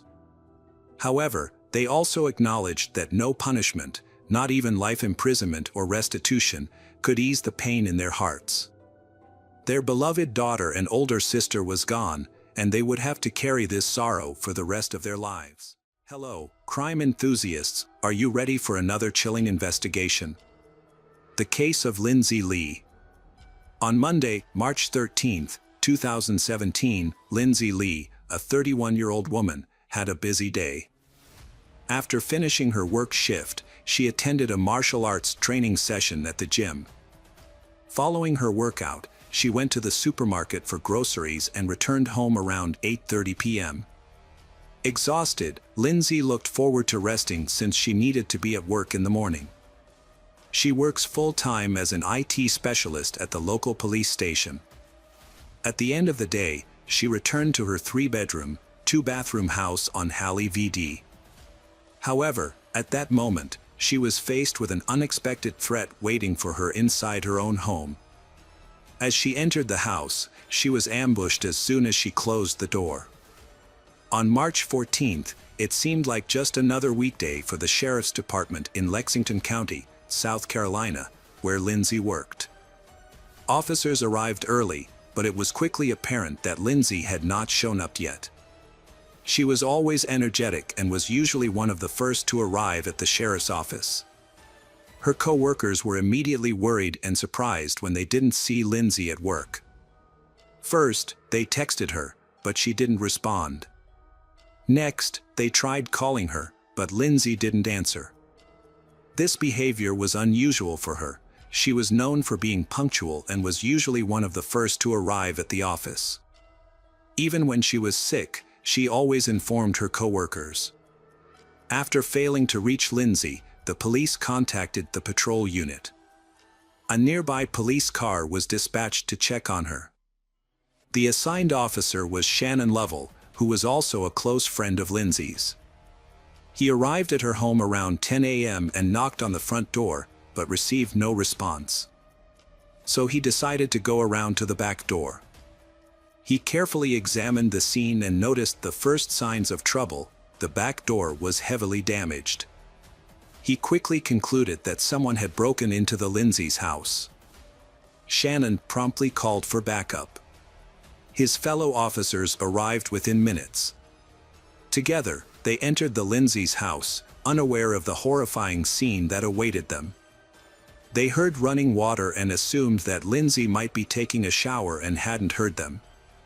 Remaining cautious, the officers ascended to the second floor and approached the bathroom, where they heard the water noise behind a curtain. When they pushed the curtain aside, they discovered Lindsay's body lying in an unnatural position. The bathtub was filled with blood, and she had a deep 10 centimeters cut on her throat. Lindsay was born in September. Her family lives in Arkansas. When Lindsay was 5 years old, her younger sister Carista was born. As Carista grew older, the sisters developed a close bond and became best friends. Lindsay served as a role model for Carista, who eagerly followed her sister's interests and activities. It was no surprise that Lindsay became the family's fashion icon, influencing Carista's style. Whenever Lindsay tried something new, like roller skating, Carista would eagerly join in the next day. The children grew up in Heber Springs, Arkansas, but job opportunities in that suburb were limited. Then her father joined the Army. His military career led to frequent moves for the family, starting with a move to California, which was very different from their small-town life. The family continued to move around, living in many different cities and states before finally settling in South Carolina. This constant moving helps children adapt quickly to new environments, which contributed to Lindsay's development. With her bubbly personality and confidence, she had no difficulty communicating with others. From a young age, Lindsay showed intelligence, especially in math and science. However, throughout high school, she struggled with her weight. This led to feelings of low self-esteem and made her a target for ridicule. Despite these challenges, Lindsay remained focused on her future. In the early 2000s, Lindsay attended Midlands Technical College in Columbia, South Carolina. Due to her high GPA, she received a scholarship in 2004. By 2008, at the age of 23, she was working at a local bank. One day, an attractive mechanic named Jason Lee, who was 29 at the time, came in to repair a broken safe. They struck up a conversation and felt an instant attraction. The next day, Jason asked Lindsay out, and after a few meetings, they officially started dating. On a date, the couple went boating at sunset. Jason asked Lindsay to go on a dolphin-watching adventure. However, he had more exciting plans for Lindsay. As the sun set over the horizon, Jason proposed to her and Lindsay accepted his proposal. Jason was not only handsome and romantic but also a talented guy. The couple shared many common interests, and whenever there was a problem, Jason was always ready to help Lindsay without hesitation. Whether her car broke down or there was any other problem, he could easily handle it. Both of them were kind, cheerful, and had similar personalities, which further strengthened their relationship. The couple got married 2 years after they met, in 2010. Lindsay was so captivating that Jason couldn't help but cry tears of joy. However, they weren't very active, which led to weight gain. In 2014, Jason decided to start going to the gym to address this issue. He quickly began encouraging Lindsay to join him, but she resisted the idea of exercising for a long time. Jason's trainer, Graham Hockley, was a tough and straightforward Brit who helped him get back in shape. By 2015, Jason had transformed and looked much more athletic. As Jason began his sports training, Lindsay noticed his progress and decided to join him. They both trusted their trainer, Graham. Initially, Lindsay didn't like him much because he pushed her hard and didn't pay attention to her complaints. However, this tough approach worked. After a few months, Lindsay had a remarkable transformation. Her training became easier, she got in shape, and she felt more attractive. Eventually, Graham suggested that they try martial arts. After some hesitation, they agreed. Graham was an expert, helped improve various aspects of Lindsay's life. He created a nutrition and training program for them that helped them get fit, and he introduced them to judo. This challenging sport would help Lindsay and Jason become real athletes. Within about a year of training, she lost over 50 kilograms. She not only looked different but also felt healthier. Lindsay no longer struggled with shortness of breath or joint pain. Fitness became a vital part of her life. She eagerly attended every training session and was determined not to miss any, no matter what. Lindsay's success and transformation were evident to everyone around her. Her close friends admired the changes in her life, and she even participated in an advertising campaign organized by her coach. Lindsay was truly inspired by her transformation and new image. She diligently followed all of her coach's guidance, including sticking to a strict diet. Because of her determination, she even won awards in several amateur tournaments. This achievement motivated her to encourage her entire team at work to get involved in sports, which boosted her self-confidence immensely. Eventually, Lindsay realized she needed significant changes in her personal life as well. Her marital bliss was deteriorating. Over time, she and Jason started to drift apart. Jason had long since stopped making progress in his own training, and eventually, he quit altogether. He wanted Lindsay to stop playing sports too, partly because he feared she might develop a romantic relationship with her trainer. Over time, Jason became convinced that Lindsay was cheating on him, even though he had no proof. Lindsay's friends and acquaintances were familiar with Graham. However, Lindsay remained faithful in her marriage, or at least that's what everyone believed. Despite this, Jason's jealousy and suspicion grew stronger. An important factor that worsened their relationship was their different views on having children. At the beginning of their marriage, and even before. They both agreed not to have children in order to focus on their careers and themselves. However, Jason later changed his mind and wanted to have children. But Lindsay remained steadfast in her choice, valuing her independence. This difference in views left Lindsay facing a difficult decision. After 6 years of marriage, she chose to ask Jason for a divorce, realizing that she could not provide him with what he wanted. She was not ready for children and was determined to move forward, but not in the direction Jason wanted. The couple separated in April 2016 and updated their social media statuses. After the breakup, Jason moved to an apartment in Simpsonville, South Carolina, about a 2-hour drive from their shared home, where he lived with his mother. He quickly found a new job as a mechanic in Greenville, which was only a short drive from his apartment. With the distance between them, it seemed that both of them had started to rebuild their lives. Their divorce was amicable, without any significant problems arising. Jason and Lindsay planned to split their house. She chose to renovate it and sell it herself to split the profits. Since it was a spacious house, she believed that she could sell it for a good price. To assist her in the renovation, Jason helped out, while Lindsay paid for all the materials. Everyone around them saw their divorce as amicable, indicating that the former couple's relationship could remain friendly.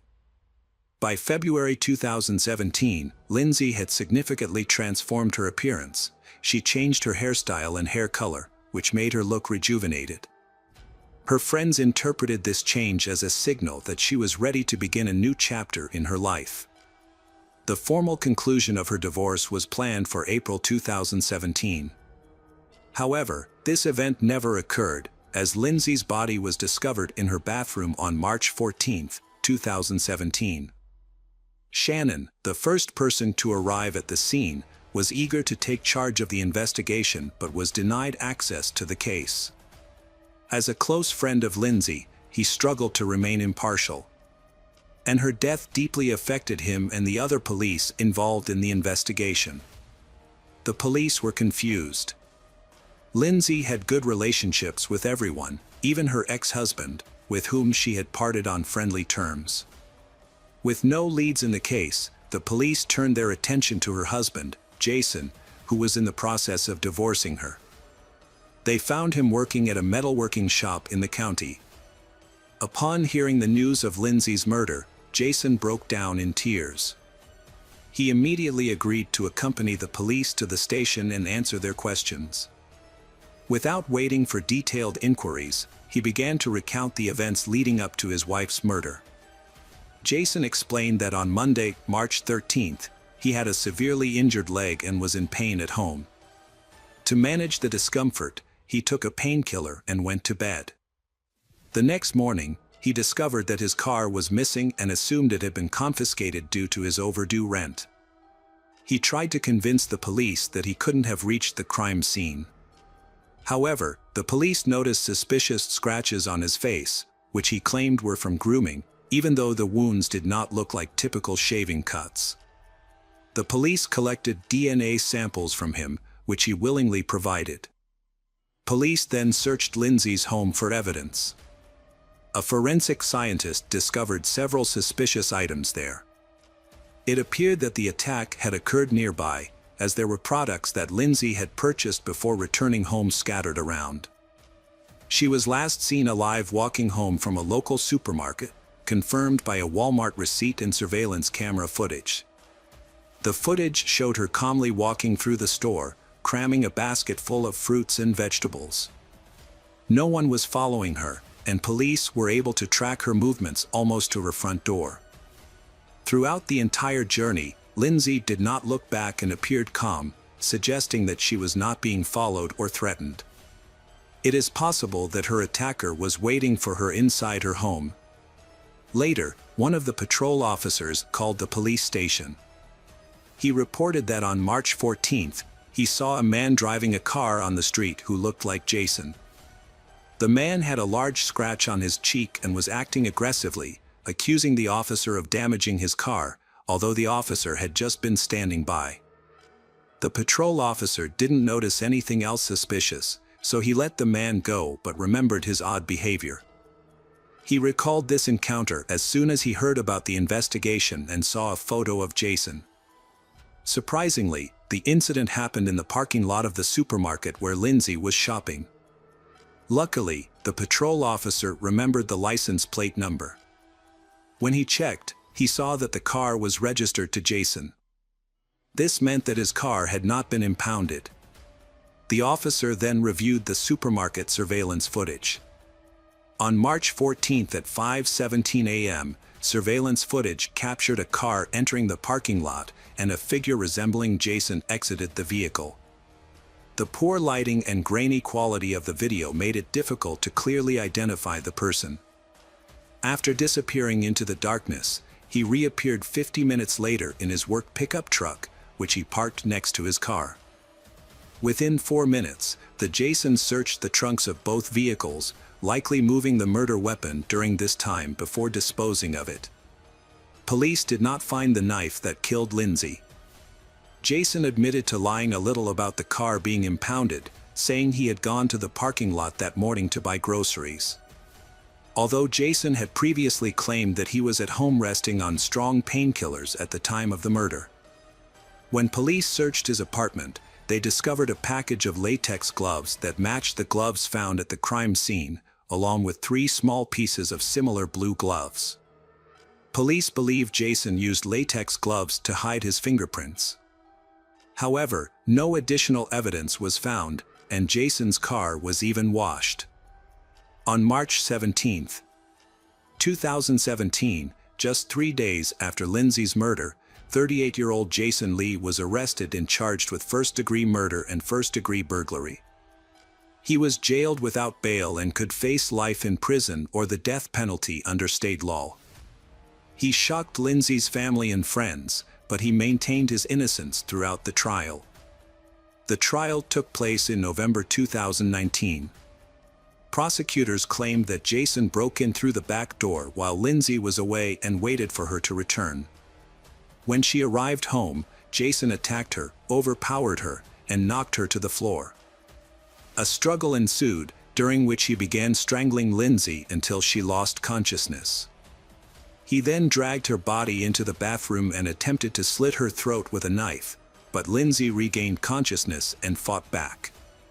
Lindsay had scratches on her face, and her hands were on the floor. In the bathroom, she fought desperately for her life, but Jason was stronger and killed her. The police ran a toxicology test and found no alcohol or drugs in her system. The medical examiner noted that Lindsay had both defensive wounds and signs of strangulation on her body. The crime was clearly motivated by personal reasons. The prosecution believes Jason did not want to divorce his wife and chose to kill her rather than face the possibility of her being with another man. In addition, Jason was struggling with financial problems. He was behind on his car payments, had a lot of debt, and had maxed out his credit cards, leaving him with less than $100 in the bank. He was facing eviction from his apartment and owed Lindsay $1,300, which led to a lawsuit as she sought to recoup the money. During the investigation, it was discovered that Jason had to repay this debt by April 1, 2017, and Lindsay was determined to have him jailed if he did not pay. Inspecting Jason's mobile phone revealed that he had saved Lindsay's contact under the name Greedy for money. This indicated that the divorce proceedings were far from amicable. During this time, Jason began a new relationship and confided in his girlfriend about his financial problems and his troubles with Lindsay. They had previously agreed to split the proceeds from the sale of Lindsay's house, but Lindsay later wanted to keep all the money for herself. On the day of the attack, Jason's co-workers noticed he was limping and complaining of pain in his leg, but the next morning he seemed fine. Another of his lies. Although he told police the scratch on his face was from shaving, but he told his co-workers that he had been scratched by a cat. To avoid detection on the night of the attack, Jason turned off all communications to prevent GPS tracking, which aroused suspicion. He then deleted all information from his phone, including his search history. Some data was recovered during the investigation. Before the body was found, he contacted his tax consultant and requested a tax refund, suggesting he knew his wife was dead and had already removed her from his life. At trial, Coach Graham did not confirm any romantic relationship with Lindsay. He claimed to be a close friend of Lindsay's. Graham told the jury that he had taught her self-defense techniques to help her protect herself from her husband if necessary. He believed the killer was Jason, who had recently had problems with her. The defense insisted that no traces of Lindsay's DNA were found in Jason's home or car, nor on his clothing or in his truck. On November 22, 2019, the jury began deliberating. Just over an hour later, they concluded Jason Lee, 40, guilty of murdering 31-year-old Lindsay Lee, and guilty of burglary. He was ultimately sentenced to life in prison without the possibility of parole. Before leaving the courthouse, the Jason reiterated his innocence and vowed to keep fighting for his freedom. Hello again, true crime fans. We've got another mysterious case to explore. The case of Melania Ray. This is the story of Melania Ray, a striking woman who was a drill instructor in the Ken Regiment at the time of the incident. She was married to Salvatore Peralisi and they had a 1-year-old daughter, Vittoria. The family lived in a small village called Oscolaquina, near the San Marco Plateau in Italy. At this time, tourists walking along the paths below the mountainside could not see the flowers that usually bloom on the plateau because the snow had only recently melted. However, a bar and small shops were open, allowing visitors to stroll and enjoy the view. The tragedy occurred on Monday, April 18, 2011, around 3 p.m. On that day, Salvatore arrived in the area with his young daughter after parking his car nearby. He entered a small bar, used the restroom, and then asked the locals if they had seen his wife, Melania. She had recently given birth and had gone missing. At the time, she was 28 years old, athletic, and had long dark hair. When Salvatore learned that no one had seen Melania, he became more anxious, pacing back and forth. He eventually broke down in tears, expressing his fear that his wife had been kidnapped. The people there decided to support him and his daughter by helping to search for Melania. They went out onto the porch and walked along the path from the parking lot to the bar, hoping to find any sign of her, but they found nothing. The Salvatore explained that earlier that morning, he had been with his wife. After lunch, they went to the plateau, where he played with his daughter near the swings in the playground. His wife had planned to step away briefly to buy coffee and use the restroom, but she did not return. Sensing that something was wrong, he began calling her numerous times over the past 15 minutes, but she didn't answer. He realized her phone was missing and suspected that she might have been kidnapped by people in a passing car. The Salvatore remained at the bar and spoke with the owner, Giovanna, but the longer he stayed, the more unusual his behavior seemed. First, Salvatore was inadequately dressed for a cool spring day. Second, he seemed to neglect his 1-year-old daughter while he grieved for his missing wife. The little girl wandered through the bar, grew hungry, and felt cold, but her father paid no attention to her needs, continuing to cry and recount his story about his wife's disappearance. At 4:34 p.m., a call came into the local police station from Giovanna, the owner of a bar. She called the emergency services because Salvatore had just left, reporting that he had not been able to find his wife for over an hour and was concerned that she might have been kidnapped. He had his young daughter, just over a year old, with him, and the father was clearly upset. When he returned to the bar, Giovanna handed him the phone to speak to the police. The shaky man gave the dispatcher some details about himself and his missing wife, Melania. He mentioned that she had a hernia, which may have worsened as they were near the mountains. He repeated the story he had shared with others, emphasizing that Melania had disappeared after going to the bar. Throughout the call, he spoke very softly, often mumbling and stuttering, and there were long pauses. Police had to ask nearly every question multiple times to get him to respond. When the police arrived, he repeated his story, explaining that Melania had health problems, so they were forced to go to the nearest hospital. They then decided to stop for a walk and coffee. While she was out, Salvatore stayed at the playground with their daughter, who was playing on the swings. When Melania did not return, he became concerned and tried calling her, but she did not answer. This was unusual, as she usually answered her calls. Worried about her silence, Salvatore eventually went to the bar where she was supposed to be and began asking people there if they had seen her. As time passed without any news, Salvatore grew increasingly desperate. The police asked him detailed questions about Melania's appearance and the moments leading up to her departure. Salvatore insisted that she was fine, she had just needed to use the restroom, and there was no sign of abnormal.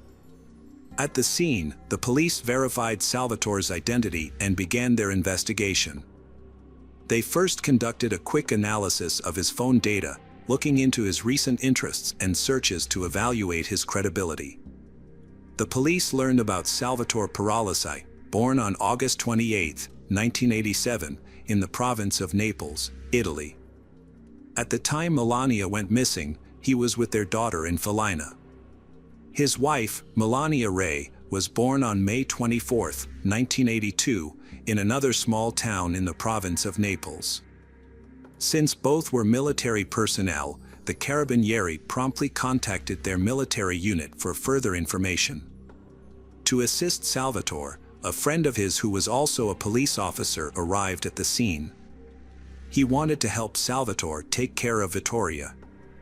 Eventually, the police were able to gather all the necessary information and then released Salvatore and his daughter.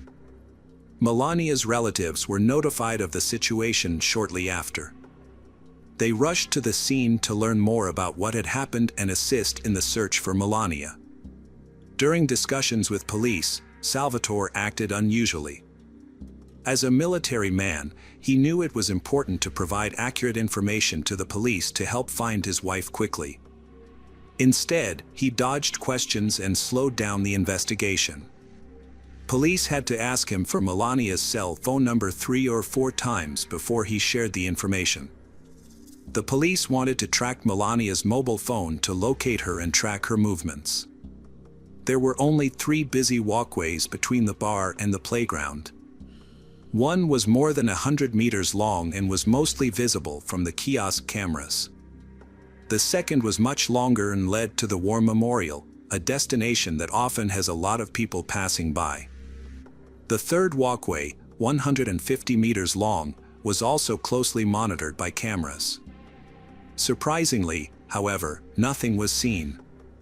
The cameras did not record any footage of Melania, raising doubts about whether she had been in the area that day. Data shows that Melania's cell phone was last active at 2:45 p.m., just before she went missing. The activity was near the location where she had been staying with Salvatore and Vittoria. Unfortunately, this information did not lead to any further details. The only hope for the search lay with the National Mountain Rescue Service. Experts were called in to help, bringing equipment and sniffer dogs. Dogs' sense of smell is so acute that they can follow a scent for up to 20 days after being left behind. The dog quickly oriented itself and followed the asphalt road to the monument. At that point, the trail appeared to end, suggesting that Melania may have gotten into the car and driven away. However, Salvatore later mentioned that they had been in the area just over a week ago. This leaves 2 possibilities: the dog was following Melania's old scent or she had actually been abducted. Afterward, the police took Salvatore to the station for questioning. There, he recounted all the details of the day leading up to Melania's disappearance. According to him, she visited a physiotherapist around 11:30 a.m. They then went to a supermarket and later visited the San Marco Clinic, where doctors diagnosed her with an inguinal hernia. After lunch, they returned home to change clothes before going for a walk with their daughter. Salvatore noted that they had been in the area for the past month, making Melania very familiar with the territory. Salvatore mentioned that he and Melania had gone to a bar together during their visit. After gathering all the necessary information, the police sent Salvatore home. The main theory of the police was kidnapping, based on information gathered with the help of sniffer dogs. They believed that Melania had approached the road, was abducted, and her trail suddenly ended. All the evidence suggested that she may have been forced into the car. In May, Salvatore appeared on television to share his story, revealing new details. He mentioned that he and his wife had a small picnic near the War Memorial and were relaxing there on the day she disappeared. Salvatore also described the clothes and accessories Melania was wearing when she went missing. Interestingly, he noted that she did not have her handbag with her personal belongings at that time. She was wearing casual clothes and several gold ornaments. However, it was puzzling how a responsible woman could embark on a long trip with a child without any preparation or a handbag. She didn't even have money or cigarettes, which she usually smoked. Melania also forgot to bring a milk bottle and clothes for her daughter. Another point of confusion was how she could have gone to the bar to buy her husband coffee if she had no money. Salvatore's statements became increasingly contradictory, leading to suspicions that he might be lying. With these concerns in mind, the police decided to question Salvatore again to learn more. Salvatore claimed that they had a strong relationship and that they sometimes disagreed on various issues. But these disagreements never escalated into conflict. In general, they had a great, strong family, which was confirmed by relatives and friends. Therefore, the Salvatore was released. The next day, Melania's relatives arrived in town and stayed at a small apartment near the Salvatore home. Although exhausted from the trip, they made it a priority to visit the police station to ask about the investigation. They provided any information that could help locate Melania as quickly as possible. It was discovered that Melania had 2 phones that Salvatore did not mention. One phone was used to contact her husband and friends. The other phone was used to talk to her mother and close relatives. At 1:34 p.m. on the day Melania went missing, her mother-in-law called the second number. They had a conversation that lasted about 9 minutes, during which Melania shared details about the day. She mentioned that her family was going to San Marco to go for a walk and attend the christening of a friend's child at around 4 p.m. The call ended at 1:43 p.m. and there was no further communication. The police got no new information out of Salvatore. His testimony was largely a rehash of what they already knew. The police were puzzled by his decision to stay with the child. They questioned why Melania didn't bring Vittoria along when she went out for coffee. The trip from their house to the park took less than 20 minutes. Did Melania really need to go to the bathroom during that time? And most importantly, where did the girl go afterward? Melania's relatives moved into the Salvatore home and spoke to him regularly about the situation, but he remained quiet and sad, often avoiding their questions. Salvatore's relatives tried to support him as much as possible, helping him care for Vittoria. On April 19, 2011, the entire city learned of Melania's disappearance. This was shocking, as the suburb was known to be one of the quietest and most peaceful areas in the area. Although the police suspected Salvatore, he had no previous legal problems. Salvatore frequently appeared on various television shows, discussing the tragedy he was facing. To clarify what had happened that morning, police checked Salvatore's cell phone. They found that it had been on from 7 a.m. to 9 a.m. but then turned off until 6 p.m. That same day, Salvatore drove to Plateau San Mar, where the armed forces, police, and search teams were working. However, he showed little interest in the search efforts or their progress. Instead, he returned the sweatshirt he had borrowed from Giovanna, a bar owner, on the day Melania went missing and quickly left, claiming that he had to go to work. His behavior aroused suspicion among the police. While examining Salvatore's mobile phone, the Carabinieri found something noteworthy. He had been in constant communication with a girl named Ludovica for the past month, exchanging thousands of messages and making calls almost every day. It became clear that he was having a romantic affair with her. Salvatore had fallen in love with Ludovica Pero in September 2009. And their relationship continued even at home in 2011, after Melania went missing. In the summer of 2009, Melania discovered his infidelity and was furious. At the time, she moved in with her parents and she was pregnant with their daughter. Despite this, Salvatore continued to pursue Ludovica, who was 27 at the time and working in their military unit. Eventually, for the sake of their child, Salvatore and Melania reconciled, and she returned home. However, his love affair continued. He often rented an apartment to see Ludovica. After completing her training, Ludovica was sent to Rome, but their relationship continued. Salvatore spent most of his free time talking to her on the phone. Their conversations showed that Ludovica wanted more than a long-distance relationship, but Melania's presence got in the way. In the months leading up to Melania's disappearance, there had been tension between Ludovica and Salvatore. Ludovica wanted him to be with her, and he kept delaying their time together.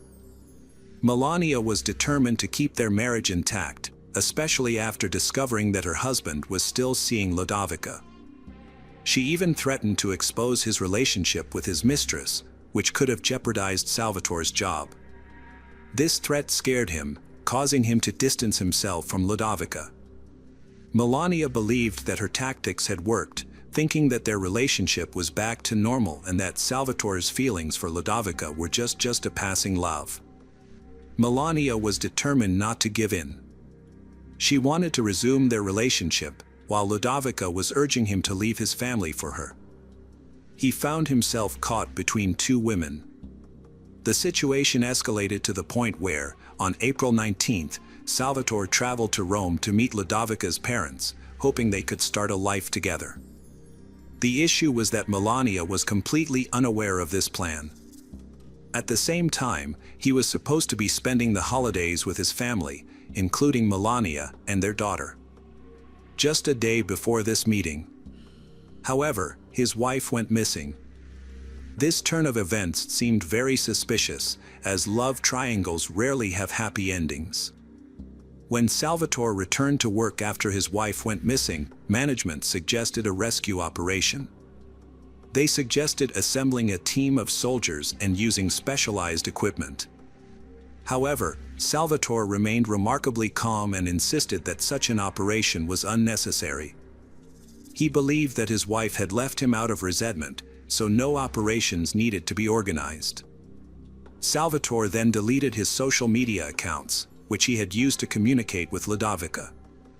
This led the police to discover a potential motive for the crime. By now, the crucial time to find the missing person alive had passed.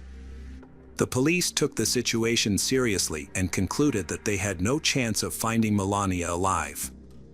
The search dog used in the investigation did not detect new traces or scent of Melania. On April 23rd, police received a call from an unknown man who identified himself as a mushroom picker. He reported seeing the body of a woman 17 kilometers from Felina. Police arrived at the scene shortly after. The body was found to be Melania's. Forensic experts discovered multiple injuries on her body during the autopsy. These injuries were consistent with stab wounds caused by small knives, mainly to the head and neck. There were also injuries to her chest and some self-defense wounds. Although Melania was not raped, significant evidence was collected from the scene, including her cell phone, a bloody lighter, a water bottle, and traces of a small car. The most important piece of evidence was a grocery store receipt from the morning of April 18th. Additionally, insulin syringes were found nearby, suggesting that Melania may have been abusing drugs. However, a toxicology report confirmed that there were no traces of alcohol or illegal drugs in Melania's system. The police received information from Salvatore about an interesting coincidence. A few days before Melania went missing, she and her husband had an intimate encounter in the same area behind the kiosk where her body was later discovered. Somehow, this information reached Ludovica, who was furious, having been lied to. He had repeatedly assured Ludovica that he was no longer intimate with his wife. This revelation only added to the complexity surrounding their relationship. However, on the day of their encounter, it was snowing and very cold, making it unlikely that they would engage in intimate relations outdoors. Additionally, it was known that Melania was experiencing pain from an inguinal hernia at that time. Given these factors, the narrative of a passionate encounter at the kiosk doesn't seem reasonable. However, this is just an assumption that needs to be proven. The police conducted a thorough search of the surrounding area for any traces of blood. They discovered various pieces of evidence, including shoe prints. In order to gather more information about the suspect, it was important to determine who was in the area at the time of the victim's death. During that time, soldiers from Salvatore's and Melania's regiments were present. In fact, the soldiers accidentally left behind some evidence, such as a water bottle, a store receipt, and shoe prints. This complicating factor hindered the police investigation because much of this evidence was irrelevant to the case. Additionally, the soldiers reported that they did not see anyone suspicious that day and confirmed that no body was present. The police decided to examine Ludovica more closely. They discovered that she did not leave the barracks on April 18th to 19th, providing her with a solid alibi for the time of the crime. Ludovica also shared crucial information, stating that on April 17th, she had spoken with Salvatore about their relationship. During this conversation, Salvatore mentioned that his wife was cheating on him. It was revealed that Ludovica was not Salvatore's only affair. He had previous relationships with other soldiers and women. Although Ludovica was aware of this, she did not consider it significant. Ultimately, it was uncovered that the Salvatore had been involved with several women simultaneously. Salvatore was aware that the police had obtained this information and feared it could be seen as a motive for the murder of Melania. To gather evidence against Salvatore, police installed a wiretap in his car and also eavesdropped on his telephone conversations. This yielded crucial information. Salvatore often talked to himself in the car about his wife's murder, raising suspicions of his involvement in Melania's death. Police obtained permission to search Salvatore's car with luminol, discovering traces of blood inside. Samples were sent to a lab, and subsequent testing confirmed the blood belonged to Melania. Meanwhile, the prosecutor's office was developing its theory to understand the motive behind the crime. They believed that Melania was a controlling person who harbored deep resentment towards her husband for his many betrayals, yet she kept him around for the sake of their child. This constant pressure worsened their situation. He sought an escape by starting a relationship with Ludovica, who also exerted pressure on him. In this relationship, he felt like a third wheel, leading him to consider getting rid of his difficult wife. Forensic experts have submitted their full report, confirming the findings of the medical examiner. They determined that Melania died between 2 p.m. and 3 p.m. on April 18th, from 35 stab wounds. It is likely that the attack occurred while she was urinating, as evidenced by her squatting position and an empty bladder. The attacker probably approached her from behind and struck when she least expected it, leaving little chance for her to defend herself. The nature of the wounds indicated that the assault was particularly brutal, stemming from personal animosity. It was confirmed that Melania never reached the plateau on the day she died, based on geolocation data from her mobile phone. The prosecutor's office believed they stopped near the kiosks in the pine forest, where they allegedly engaged in sexual intercourse. This occurred around 2:30 p.m., and it was at this point that Salvatore unexpectedly attacked and killed Melania. Afterwards, he returned home, changed his clothes, took their young daughter, and went straight to San Marco, where he entered a bar and pretended to be a heartbroken husband whose wife had left him. Despite his claims of innocence, the jury found the evidence against him compelling. As a result, Salvatore Paralisi was convicted and sentenced to 20 years in prison. He was also ordered to pay €2 million to Melania's family.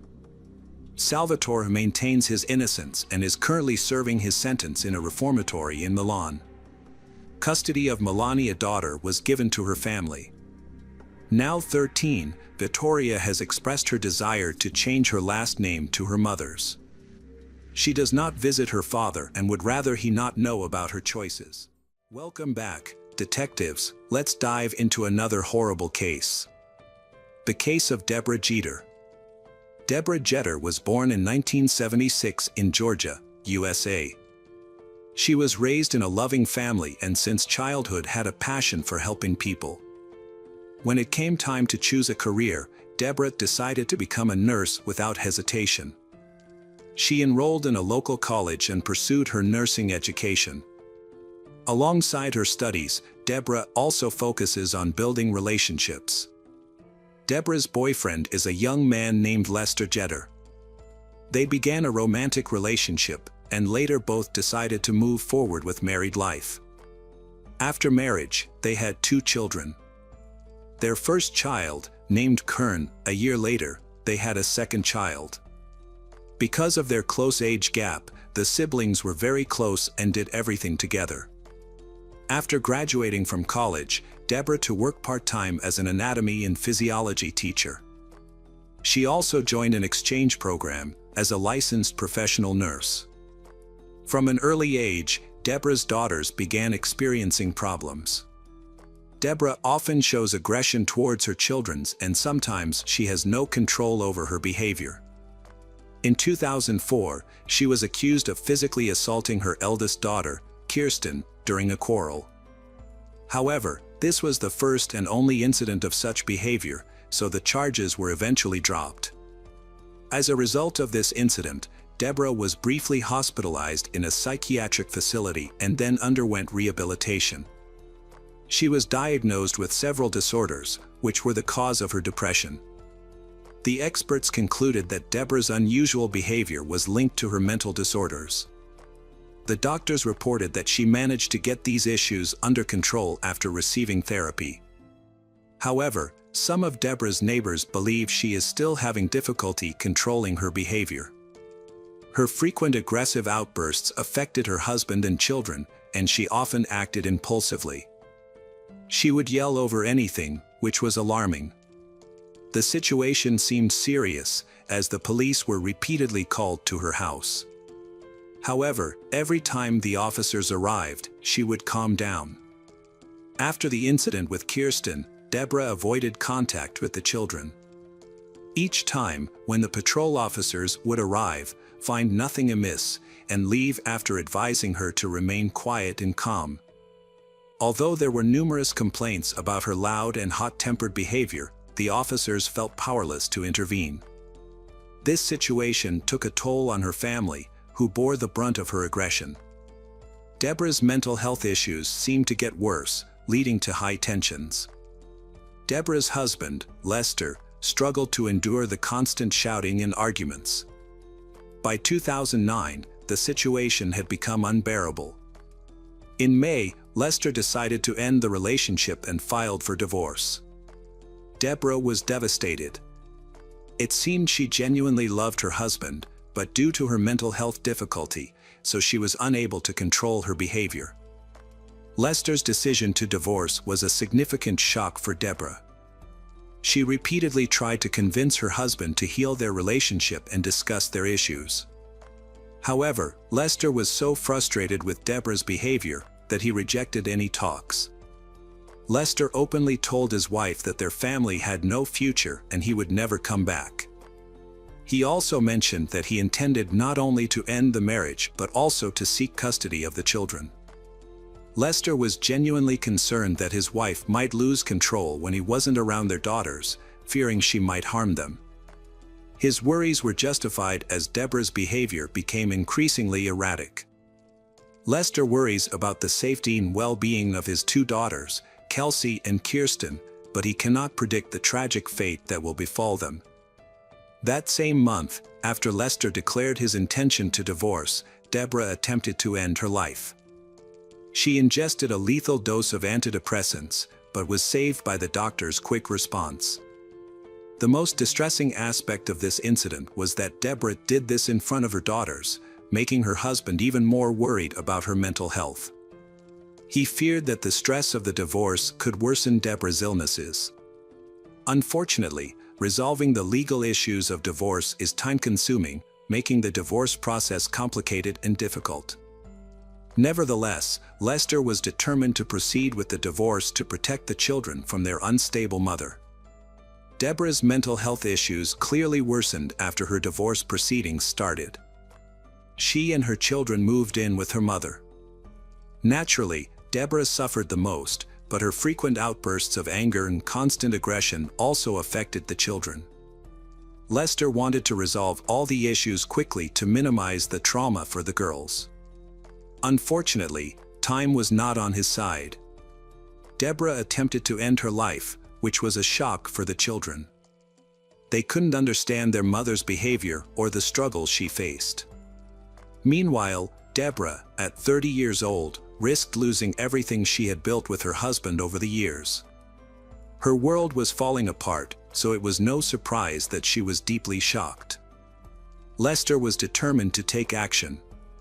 He understood how serious Deborah's problems were and the danger she posed to herself and others. After Deborah's attempted to end her life, Lester insisted that her contact a psychiatric care center, believing she would receive professional help, an accurate diagnosis, and appropriate treatment there. Deborah took his advice and was admitted on May 22, which came as a great relief to Lester. During her treatment, the children stayed with their father, Lester. He also attempted to obtain a restraining order to keep the children away from their mother. During this time, Lester decided that he should seek full custody of both children. He believed Deborah was unable to control herself and tried his best to ensure the children's safety. Lester has repeatedly applied to court to limit Deborah's meeting in contact with the two girls Kirsten and Kelsey. It was expected that she would not be discharged from the hospital after just 2 weeks. Lester believes that such a short period of treatment was not enough for Deborah to control her behavior, so she remains a threat to her children. However, she was discharged on June 4th. By this time, Deborah had not succeeded in gaining full custody despite her efforts. The judge denied issuing a restraining order to limit Deborah's communication with her daughters, considering it excessive. The judge believed the children were not in danger because she had received treatment. A temporary arrangement was made where Deborah would have custody of the children on weekends, while Lester would care for them on weekdays. The day after the custody hearing, on a Friday, June 5, 2009, Deborah planned to pick up the kids around 6 p.m. Although Lester doesn't want to be away from his daughters, he had to comply with the court orders. He had no choice but to hand the children over to Deborah when she arrived to take them for the weekend. Kirsten and Kelsey were happy to see their mother despite her previous rejections. Kirsten and Kelsey genuinely loved her, missed her, and enjoyed spending time with her when she was in a good mood. The eldest daughter, Kirsten, even posted on social media that she would see her mom the next day and expressed her excitement. However, they had no idea of the horrors that awaited. It seemed like a long-anticipated reunion, and Deborah was also eager to see her daughters. During a conversation with Lester, she mentioned that she had a big surprise planned for the children. In reality, a terrible plan had formed in Deborah's mind, which she intended to carry out. Instead of going home, Deborah drove with the children for a while and arrived at an abandoned house near Highway 77. It was a strange and eerie place to take the children. But the girls trusted their mother and followed her, eagerly anticipating the promised surprise. They were impatiently waiting for their mother to organize a special event for them. However, after they entered the house, Deborah pulled out a weapon. Kelsey quickly realized what was happening, but it was too late. She managed to shout to Kirsten to run away. However, Kirsten didn't listen. She charged at their mother, trying to take the knife to protect Kirsten. The struggle was unequal. Deborah stabbed her youngest daughter Kelsey several times. Kelsey was already down, and the eldest daughter Kirsten was desperately fighting with their mother. She pleaded for her to stop, shouting, "This is madness," but Deborah seemed oblivious, ignoring her pleas. Having dealt with Kelsey, Deborah turned on Kirsten, who tried to escape. Deborah struck her, but the wounds were not as deep. The girl began to bleed heavily. Despite this, she clung to life, begging her mother to stop and spare her. Kirsten expressed her desire to live, and perhaps this plea helped Deborah finally regain her senses. She halted the attack and began pacing nervously around the rooms of the abandoned house. In a state of shock, Deborah called the rescue service and confessed that she had killed her child, saying multiple times that she had done so and apologized for her actions. When asked for her location, she informed them that she was in an abandoned house on Highway 77 and mentioned that one of the children was still alive, urging them to hurry and call an ambulance to save the one who wasn't dead. The dispatcher inquired about her name, but Deborah refused to disclose it, stating that she would not reveal her identity. She was pacing around the house, while Kirsten was still alive and pleading for help. Deborah was overwhelmed and couldn't explain what had happened. She asked the dispatcher not to shoot her, stressing that she didn't have a gun.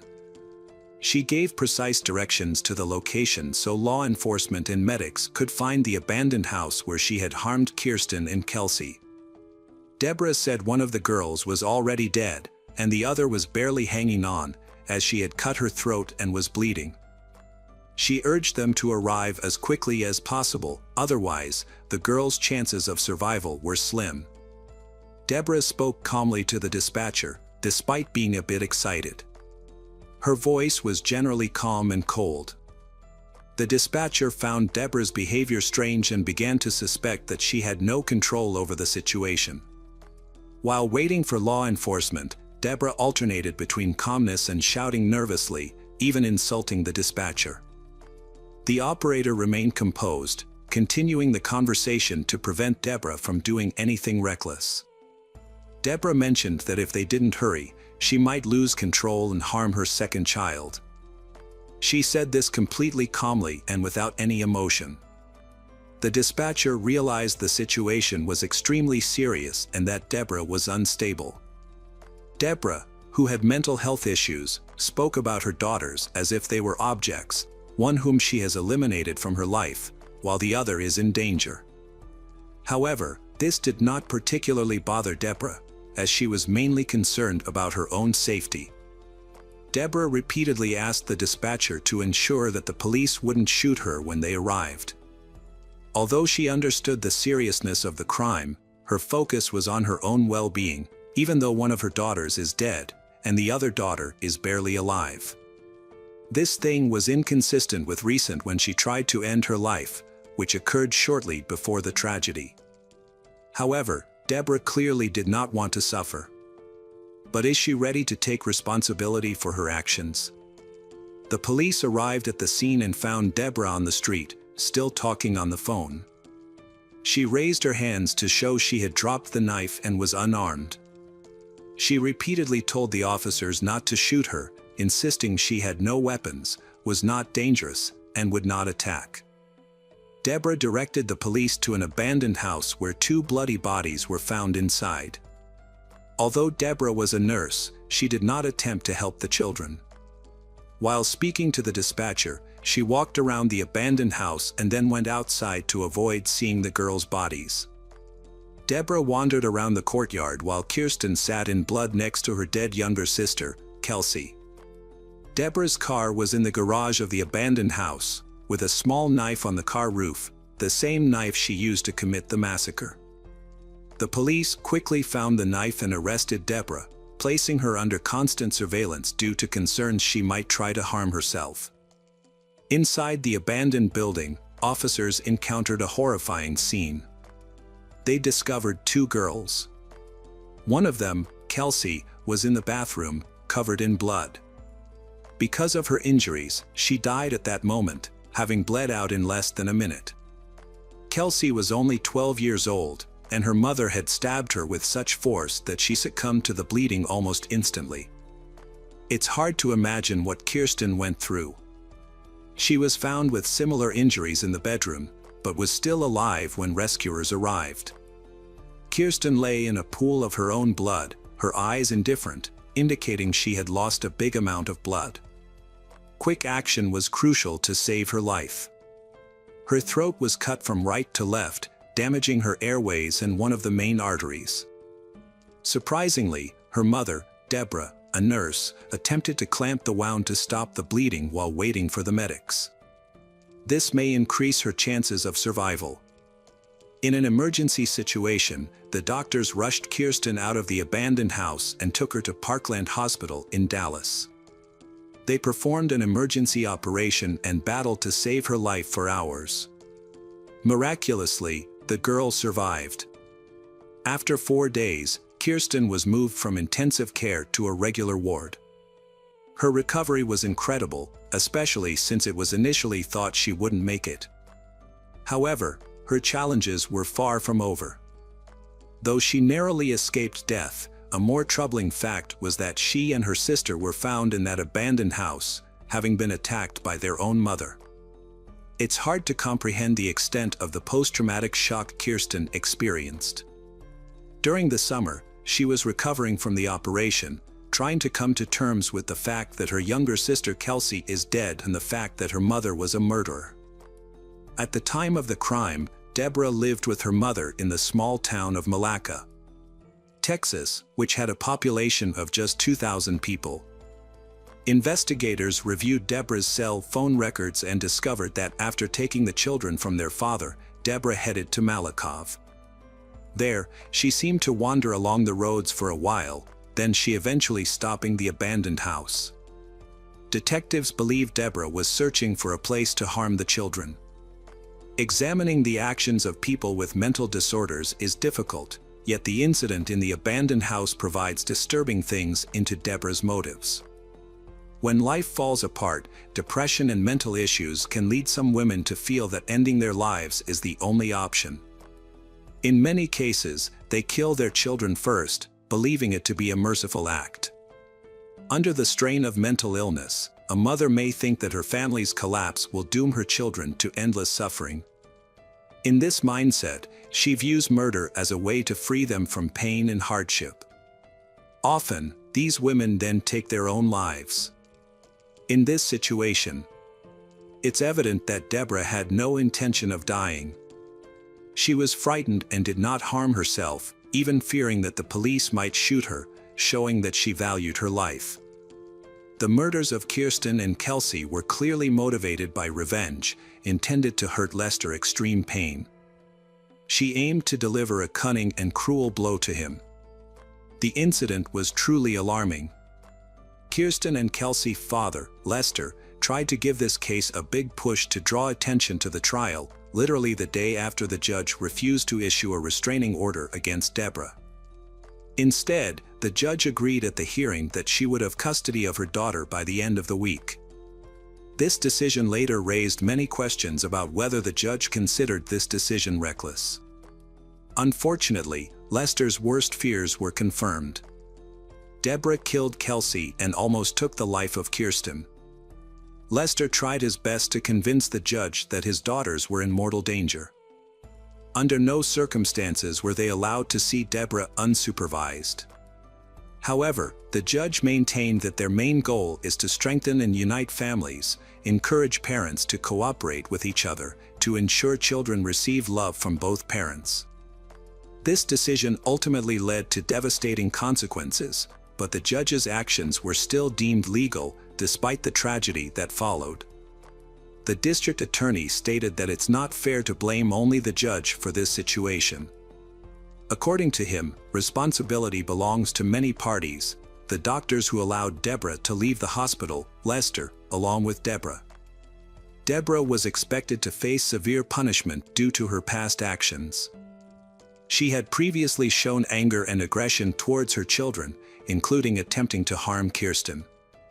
However, the decision to lift the prohibition order on her is still controversial and raises many questions. Generally, in 99% of cases, shared custody benefits children, allowing both parents to support, love, and communicate with them, fostering healthy development.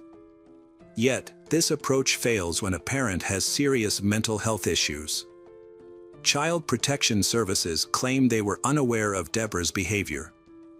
Staff stated that if they had known about her try to end her life in front of the children, she would never have been allowed unsupervised contact. From that point on, people also focused on the possibility that the family had clearly become victims of leniency on the part of the mental hospital and the justice system. However, this could not be proven. It was known that Deborah had been in and out of such institutions multiple times, with discharges that came too soon. A comprehensive diagnosis typically requires at least 3 months of testing and observation. Treatment and medication may be prescribed based on test results, but their effectiveness is not guaranteed. Doctors then closely monitor the patient's condition, behavioral changes, and the progression of the disease, adjusting medication as needed. This process can take up to a month. And discharge is only considered after a stable improvement in the patient's condition. However, Deborah was released after just a few weeks, suggesting that she did not undergo the full range of required examinations and tests. Deborah promised Lester that she would take Kirsten and Kelsey out and give them a surprise. She wanted to plan a fun evening with activities like singing and reading. However, just 4 hours later, she called emergency services and confessed to killing her children. Her trial lasted a year, and on May 27, 2010, Deborah Jeter was formally charged with aggravated murder and attempted murder. Throughout the proceedings, Deborah was held in prison due to the high bail, which was unaffordable and reflected the severity of the crime. As a result, she remained behind bars until the start of her trial. Deborah's defense team proposed a deal to the prosecution due to the complexity and sensitive nature of the case. Prosecutors fear that Deborah's mental illness could lead to her being released without jail time. Furthermore, a full trial would require Kirsten, Deborah's daughter who had miraculously survived her mother's attack, to testify in court. To spare Kirsten the trauma of reliving the horrific incident, Deborah agreed to plead guilty to a lesser charge, hoping to avoid the death penalty under Texas law. About a year after the murder, Lester and Kirsten visited Deborah in prison. Deborah explained that, due to the turmoil in her life at the time, so she genuinely believed killing her youngest daughter Kelsey was the only way to protect her children from future suffering. She thought that the family's breakup would cause everyone immense pain and, in her mentally unstable state, she saw the murder as the only solution, a twisted form of salvation. Deborah expressed regret about what happened, but she admitted that she still hates Lester and blames him for the tragedy, and she will never forgive him. Kirsten reminisced warmly about the past with her mother. They talked calmly and even laughed together. This was the last time Deborah could peacefully meet with her loved ones. Afterward, she was moved to another prison and sentenced to life imprisonment without the possibility of parole. In her situation, this is seen as a lenient punishment because, without admitting guilt, she could have faced the death penalty.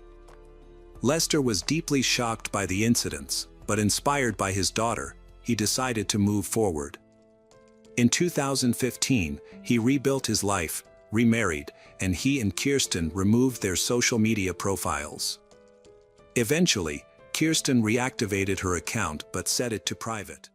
Welcome back, mystery lovers. Today's case is going to keep you on the edge of your seat.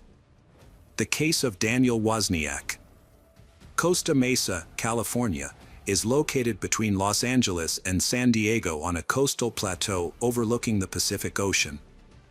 Despite being an affluent area, it still retains the laid-back atmosphere of a beach town. No one expected this picturesque location to be the site of Julie Kibushi's tragic fate. Sam Har's parents, Stephen and Raquel, were worried when they realized they hadn't heard from him in a while. Sam was scheduled to visit them that weekend, but he never arrived. On May 22, 2010, his parents Stephen and Raquel went to Sam's apartment. When they arrived, they witnessed a horrifying scene. Stephen, in a panic, quickly called 911. During the call, he informed the police that there was a dead woman lying face down in his son's bedroom, her clothes partially torn and blood dripping from her forehead. "Do you know where your son is?" the dispatcher asked. "No, I don't," came the reply. But there was no sign of Sam anywhere. The case shocked the Costa Mesa community, where homicides are extremely rare. When police arrived at the apartment, they found no evidence of a struggle. The apartment was neat and showed no signs of a struggle. The space contained typical bachelor items like empty beer bottles, used cigarettes, and an outdoor grill, all of which were relatively clean and tidy. Until they entered the bedroom. In the bedroom, police found an unused knife on the nightstand and several books, including a fighting manual and another titled The Wonders of Sex. The most alarming discovery, however, was on the bed. It was covered in the victim's blood. The dead woman was lying partly on the bed and partly on the floor, her pants down, exposing her lower body. Police believe she may have been sexually assaulted before her death.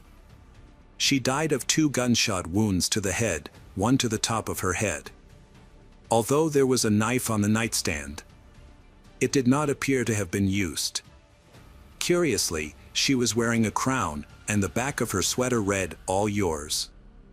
Her purse was in the kitchen, and her driver's license identified the victim as 23-year-old Julie Kabushi.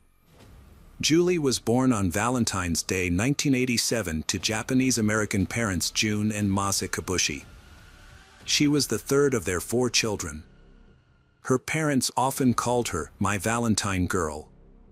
From an early age, Julie developed a strong interest in dance and music.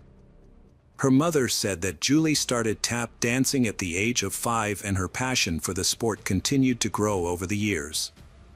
According to her friends and family, she was a very cheerful person. Her cheerful and bubbly personality brought laughter to everyone. She radiated positivity and often helped her friends when they were in trouble. While respecting her Japanese heritage, she also pursued a free-spirited, all-American lifestyle.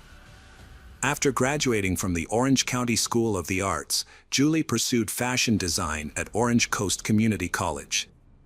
There, she formed a close relationship with 26-year-old Sam Har and even tutored him in anthropology. Little did she know that her kindness would eventually lead to her tragic fate. As the police investigated the crime scene, they attempted to discover what happened to this energetic young woman, Julie. The evidence clearly pointed to Sam as her killer. Since she was found in his apartment and he was now missing, the police needed to dig deeper into Sam Har's life. Sam Har was born on May 29, 1983, in Los Angeles, California, to Stephen and Raquel Kalberman. As an only child, he received a lot of affection from his parents. His father was a special education teacher while his mother stayed home. Sam had a close relationship with his parents and visited them often. Sam was large and athletic, and friends described him as a big teddy bear. As a child, he enlisted in the United States Army, serving a tour of duty in both Afghanistan and Germany with the 173rd Airborne Division. After 3 years of service, he was discharged and returned to Southern California to take advantage of the GI Bill and finish college. Sam aimed to finish college and then re-enlist in the Army as an officer. Sam enrolled in Orange Coast Community College there. He became friends with Julie, who was 3 years younger than him. However, after 3 years in the Army, Sam developed PTSD, a common condition among veterans. Police wondered if he had lost control and committed the crime in a moment of intense emotion. When Julie was found dead in Sam's apartment and he was missing, detectives suspected that he had fled the scene after the murder. The situation became more suspicious when they discovered text messages on Julie's phone from Sam. At around 2:45 p.m. on May 21, 2010, Sam texted Julie to say he was going to help a friend and then come to his parents' house. However, just 2 hours later, his text messages changed. He contacted her multiple times, begging her to come over. The urgency in his messages made it clear that something was wrong. Concerned about her friend, Julie agreed to visit him, expressing her willingness to support him as family. Sam's messages showed that he had planned her visit. Furthermore, Sam's car and passport were missing from the apartment, leading the police to suspect that he was trying to evade arrest. With both his passport and car missing, it seemed that Sam would soon be identified as the killer. However, the police would soon discover that the situation was more complicated than it appeared. Back in 2002, when Sam was 18, he was charged with the murder along with 17 others in the stabbing and beating death of 19-year-old Byron Benito in Canyon Country. On January 15, 2002, Sam, who had known Byron since childhood, picked him up and took him to a location behind a mobile home park where a group of suspected gang members attacked and killed Byron. Although Sam was charged with murder, he was eventually acquitted, but this did not ease the police's suspicions of him. Sam's family believes in his innocence, but the police believe they are after the right suspect. Since Sam is trained in the use of firearms, he will be armed. Fearing that they are dealing with a dangerous criminal, the police issue a warrant for Sam's arrest. Meanwhile, Costa Mesa police begin monitoring Sam's cell phone and credit card transactions to find him. They learn that he has made 4 ATM withdrawals since his disappearance. Additionally, his credit card was used at a pizza delivery restaurant in Long Beach, California, just 20 miles from Sam's home. The police hoped to find Sam on surveillance footage, but when the bank provided the ATM recording, they were shocked to see a teenager in a hoodie and baseball cap withdrawing money from Sam's bank account. Neither the police nor Sam's parents were able to identify the teenager. Police believe he may be helping Sam escape or hide. Costa Mesa police are eager to find him. On May 26, 2010, police learned that Sam's credit card had been used at another pizza delivery service and began tracking the delivery driver. After obtaining the delivery address, they rushed to the location, thinking they had finally found Sam's hideout. However, when police raided the home, they did not find Sam, but instead found 17-year-old Wesley Freelich and several of his friends. Despite being suspected, police immediately ruled Wesley out as a suspect, but he still had Sam's credit card on him. Wesley shared a surprising story that police did not expect. He revealed that he had received a credit card with instructions to withdraw cash, but that the card was not given to him by Sam, and he said Daniel Wozniak, a local stage actor Wesley met through community theater, had given him a credit card. Daniel claimed to be a bail bondsman who needed to collect money that Sam owed. While most people might have refused, Wesley saw Daniel as a brother and, not realizing the severity of the situation, agreed to help. In total, $1,900 was withdrawn from the account. Daniel Wozniak's name came to the attention of the police when they discovered an invitation to Daniel's upcoming wedding in Sam's apartment. But who is Daniel really, and what is his relationship to Sam? Did he help Sam escape, or was he involved in the murder? Many questions remain unanswered. Daniel Wozniak, born March 23, 1984, is the youngest of 3 brothers. Because his parents worked long hours, he spent a lot of time with his grandparents after school. Growing up in a wealthy family, Daniel and his family often went on lavish vacations. He was considered a good student at school, getting top grades most of the time. He used pranks, singing, dancing, and magic tricks to attract people's attention. He loved being the center of attention. Realizing that he had a talent for performing on stage, Daniel began acting and singing in musicals in his early 20s. He was quite open-minded about his plans for the future, but was never able to hold down a job for long, forcing him to move from job to job with very low pay. However, he kept his passion for acting and continued to participate in theater. It was in one of these musicals that he met his dream partner, an actress. After a short period of dating, they decided to marry on May 26, 2010. The police found Daniel while he was celebrating his bachelor party in Huntington Beach, California. He was related to Sam Hart because they lived in the same apartment complex. The police suspected that Daniel may have helped Sam escape or hide, or that he was involved in Julie's murder. With an arrest warrant in hand, the police interrupted Daniel's bachelor party. His expression changed when he saw the police, and they took him into custody for questioning. In the interrogation room, Wozniak initially claimed that his only crime was participating in credit card fraud and covering up for Sam. He explained to the police that he and Sam had planned to drain his bank account with Wesley's help and then claimed that he had stolen the credit cards. However, Daniel claimed that before they could carry out their plan, Sam made a shocking confession. He added that after this confession, he dropped Sam off at a local shopping mall and had not seen him since. However, the police believed that he was still covering for Sam and that he had more to do with Julie's murder than he had told them. The police changed their approach by taking a DNA sample from Daniel, which made him appear nervous. As he tried to remain calm, the police sensed that something was wrong. Almost immediately, he began adding more details to his statement. The police asked, "Can you explain what happened to Sam?" Daniel replied, "I told him I needed to move some objects in the theater. I said, "Lift this up," and as he bent down, I grabbed the gun. I had never fired a gun before, so I pulled the trigger and shot him. The police realized that Daniel is worried that his DNA might be found at Sam's apartment, despite his attempts to downplay the issue. Under pressure, he continually changes his story. After a brief silence, Daniel says that he knows about Julie's murder and that he helped Sam escape.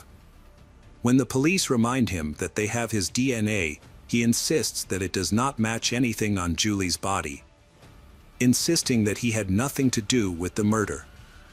The police expect him to share more information, but he abruptly decides to end the interview. Knowing the seriousness of the situation, the police press him for more information, warning that he will be arrested for accessory to murder if he does not come clean and give them full details. Daniel also has a lot at stake. He has a wedding scheduled in just 48 hours and he does not want to miss it. Under pressure, he began to collapse, causing the situation to change. The police, noticing his distress, rushed into questioning by falsely claiming that they had found his DNA on Julie's body. In reality, it took weeks for the DNA test results to come back, but Daniel did not dispute this claim. Instead, he explained that his DNA was present because he had been right above her. When his fabrications were exposed, he made a startling confession. This alarmed the police because initially only one gunshot wound was found at the crime scene. It was only after an autopsy that a second gunshot wound was discovered. Daniel's confession meant that he had been present when she was killed, making him an accomplice to the murder, allowing the police to formally arrest him. Even though Daniel was in custody, the police still needed to locate Sam, and Daniel remained silent as they searched for clues about Sam. While in prison, Daniel called his fiancée, Rachel Buffett. When Rachel chose freedom over love, she told him that she would speak to the police about the case. Daniel knew that he had to talk to the police before Rachel did. Suddenly, he panicked, desperate to reach a deal with the police that he had refused to do just hours before. But what he told the police this time was beyond their imagination. The story begins on May 21, 2010, when Daniel asks Sam to help him with a task, moving some boxes in the attic of a theater at a local military base. While Sam is busy moving the boxes and his back is turned, Daniel suddenly pulls out a gun and shoots Sam in the head. At first, Sam doesn't know what happened, but when he realizes he's been shot, he begs Daniel for help. Without hesitation, Daniel loads the gun and shoots Sam a second time, killing him on the spot. After killing Sam, Daniel proceeds to send Julie messages from Sam's phone, inviting her to Sam's apartment. Without any remorse, he leaves Sam's body in the attic and spends the night laughing, singing, and dancing, as if he hadn't just taken an innocent life. That night, Daniel returns to the apartment and when Julie arrives, he shoots her twice in the head. He then staged the crime scene to make it appear as if Sam had attacked and killed Julie before fleeing. Daniel was also determined to hide Sam's body. In a desperate and gruesome act, he returned to the loft and cut off Sam's hands and head to conceal his identity. He dumped the body in a nearby park. Despite these horrific actions, Daniel returned to the theater as if nothing had happened. Police later found photos from the film's parties showing him laughing and joking with other members of the crew. The motive for these shocking murders was even more disturbing. It was all about money. Daniel had been struggling financially for a long time and was facing eviction, having been 2 months behind on his rent. He also had no way to pay for the lavish wedding and honeymoon he had planned. When Daniel discovers that Sam has $62,000 in savings from his time in the military, he makes the cold-blooded decision to kill 2 innocent people to fund his lavish wedding and vacation. When the police discover the backpack containing the evidence Rachel mentioned to Daniel, it becomes clear just how damaging its contents can be. Daniel's brother, Tim, was told to get rid of the backpack but instead threw it over the fence at their parents' house.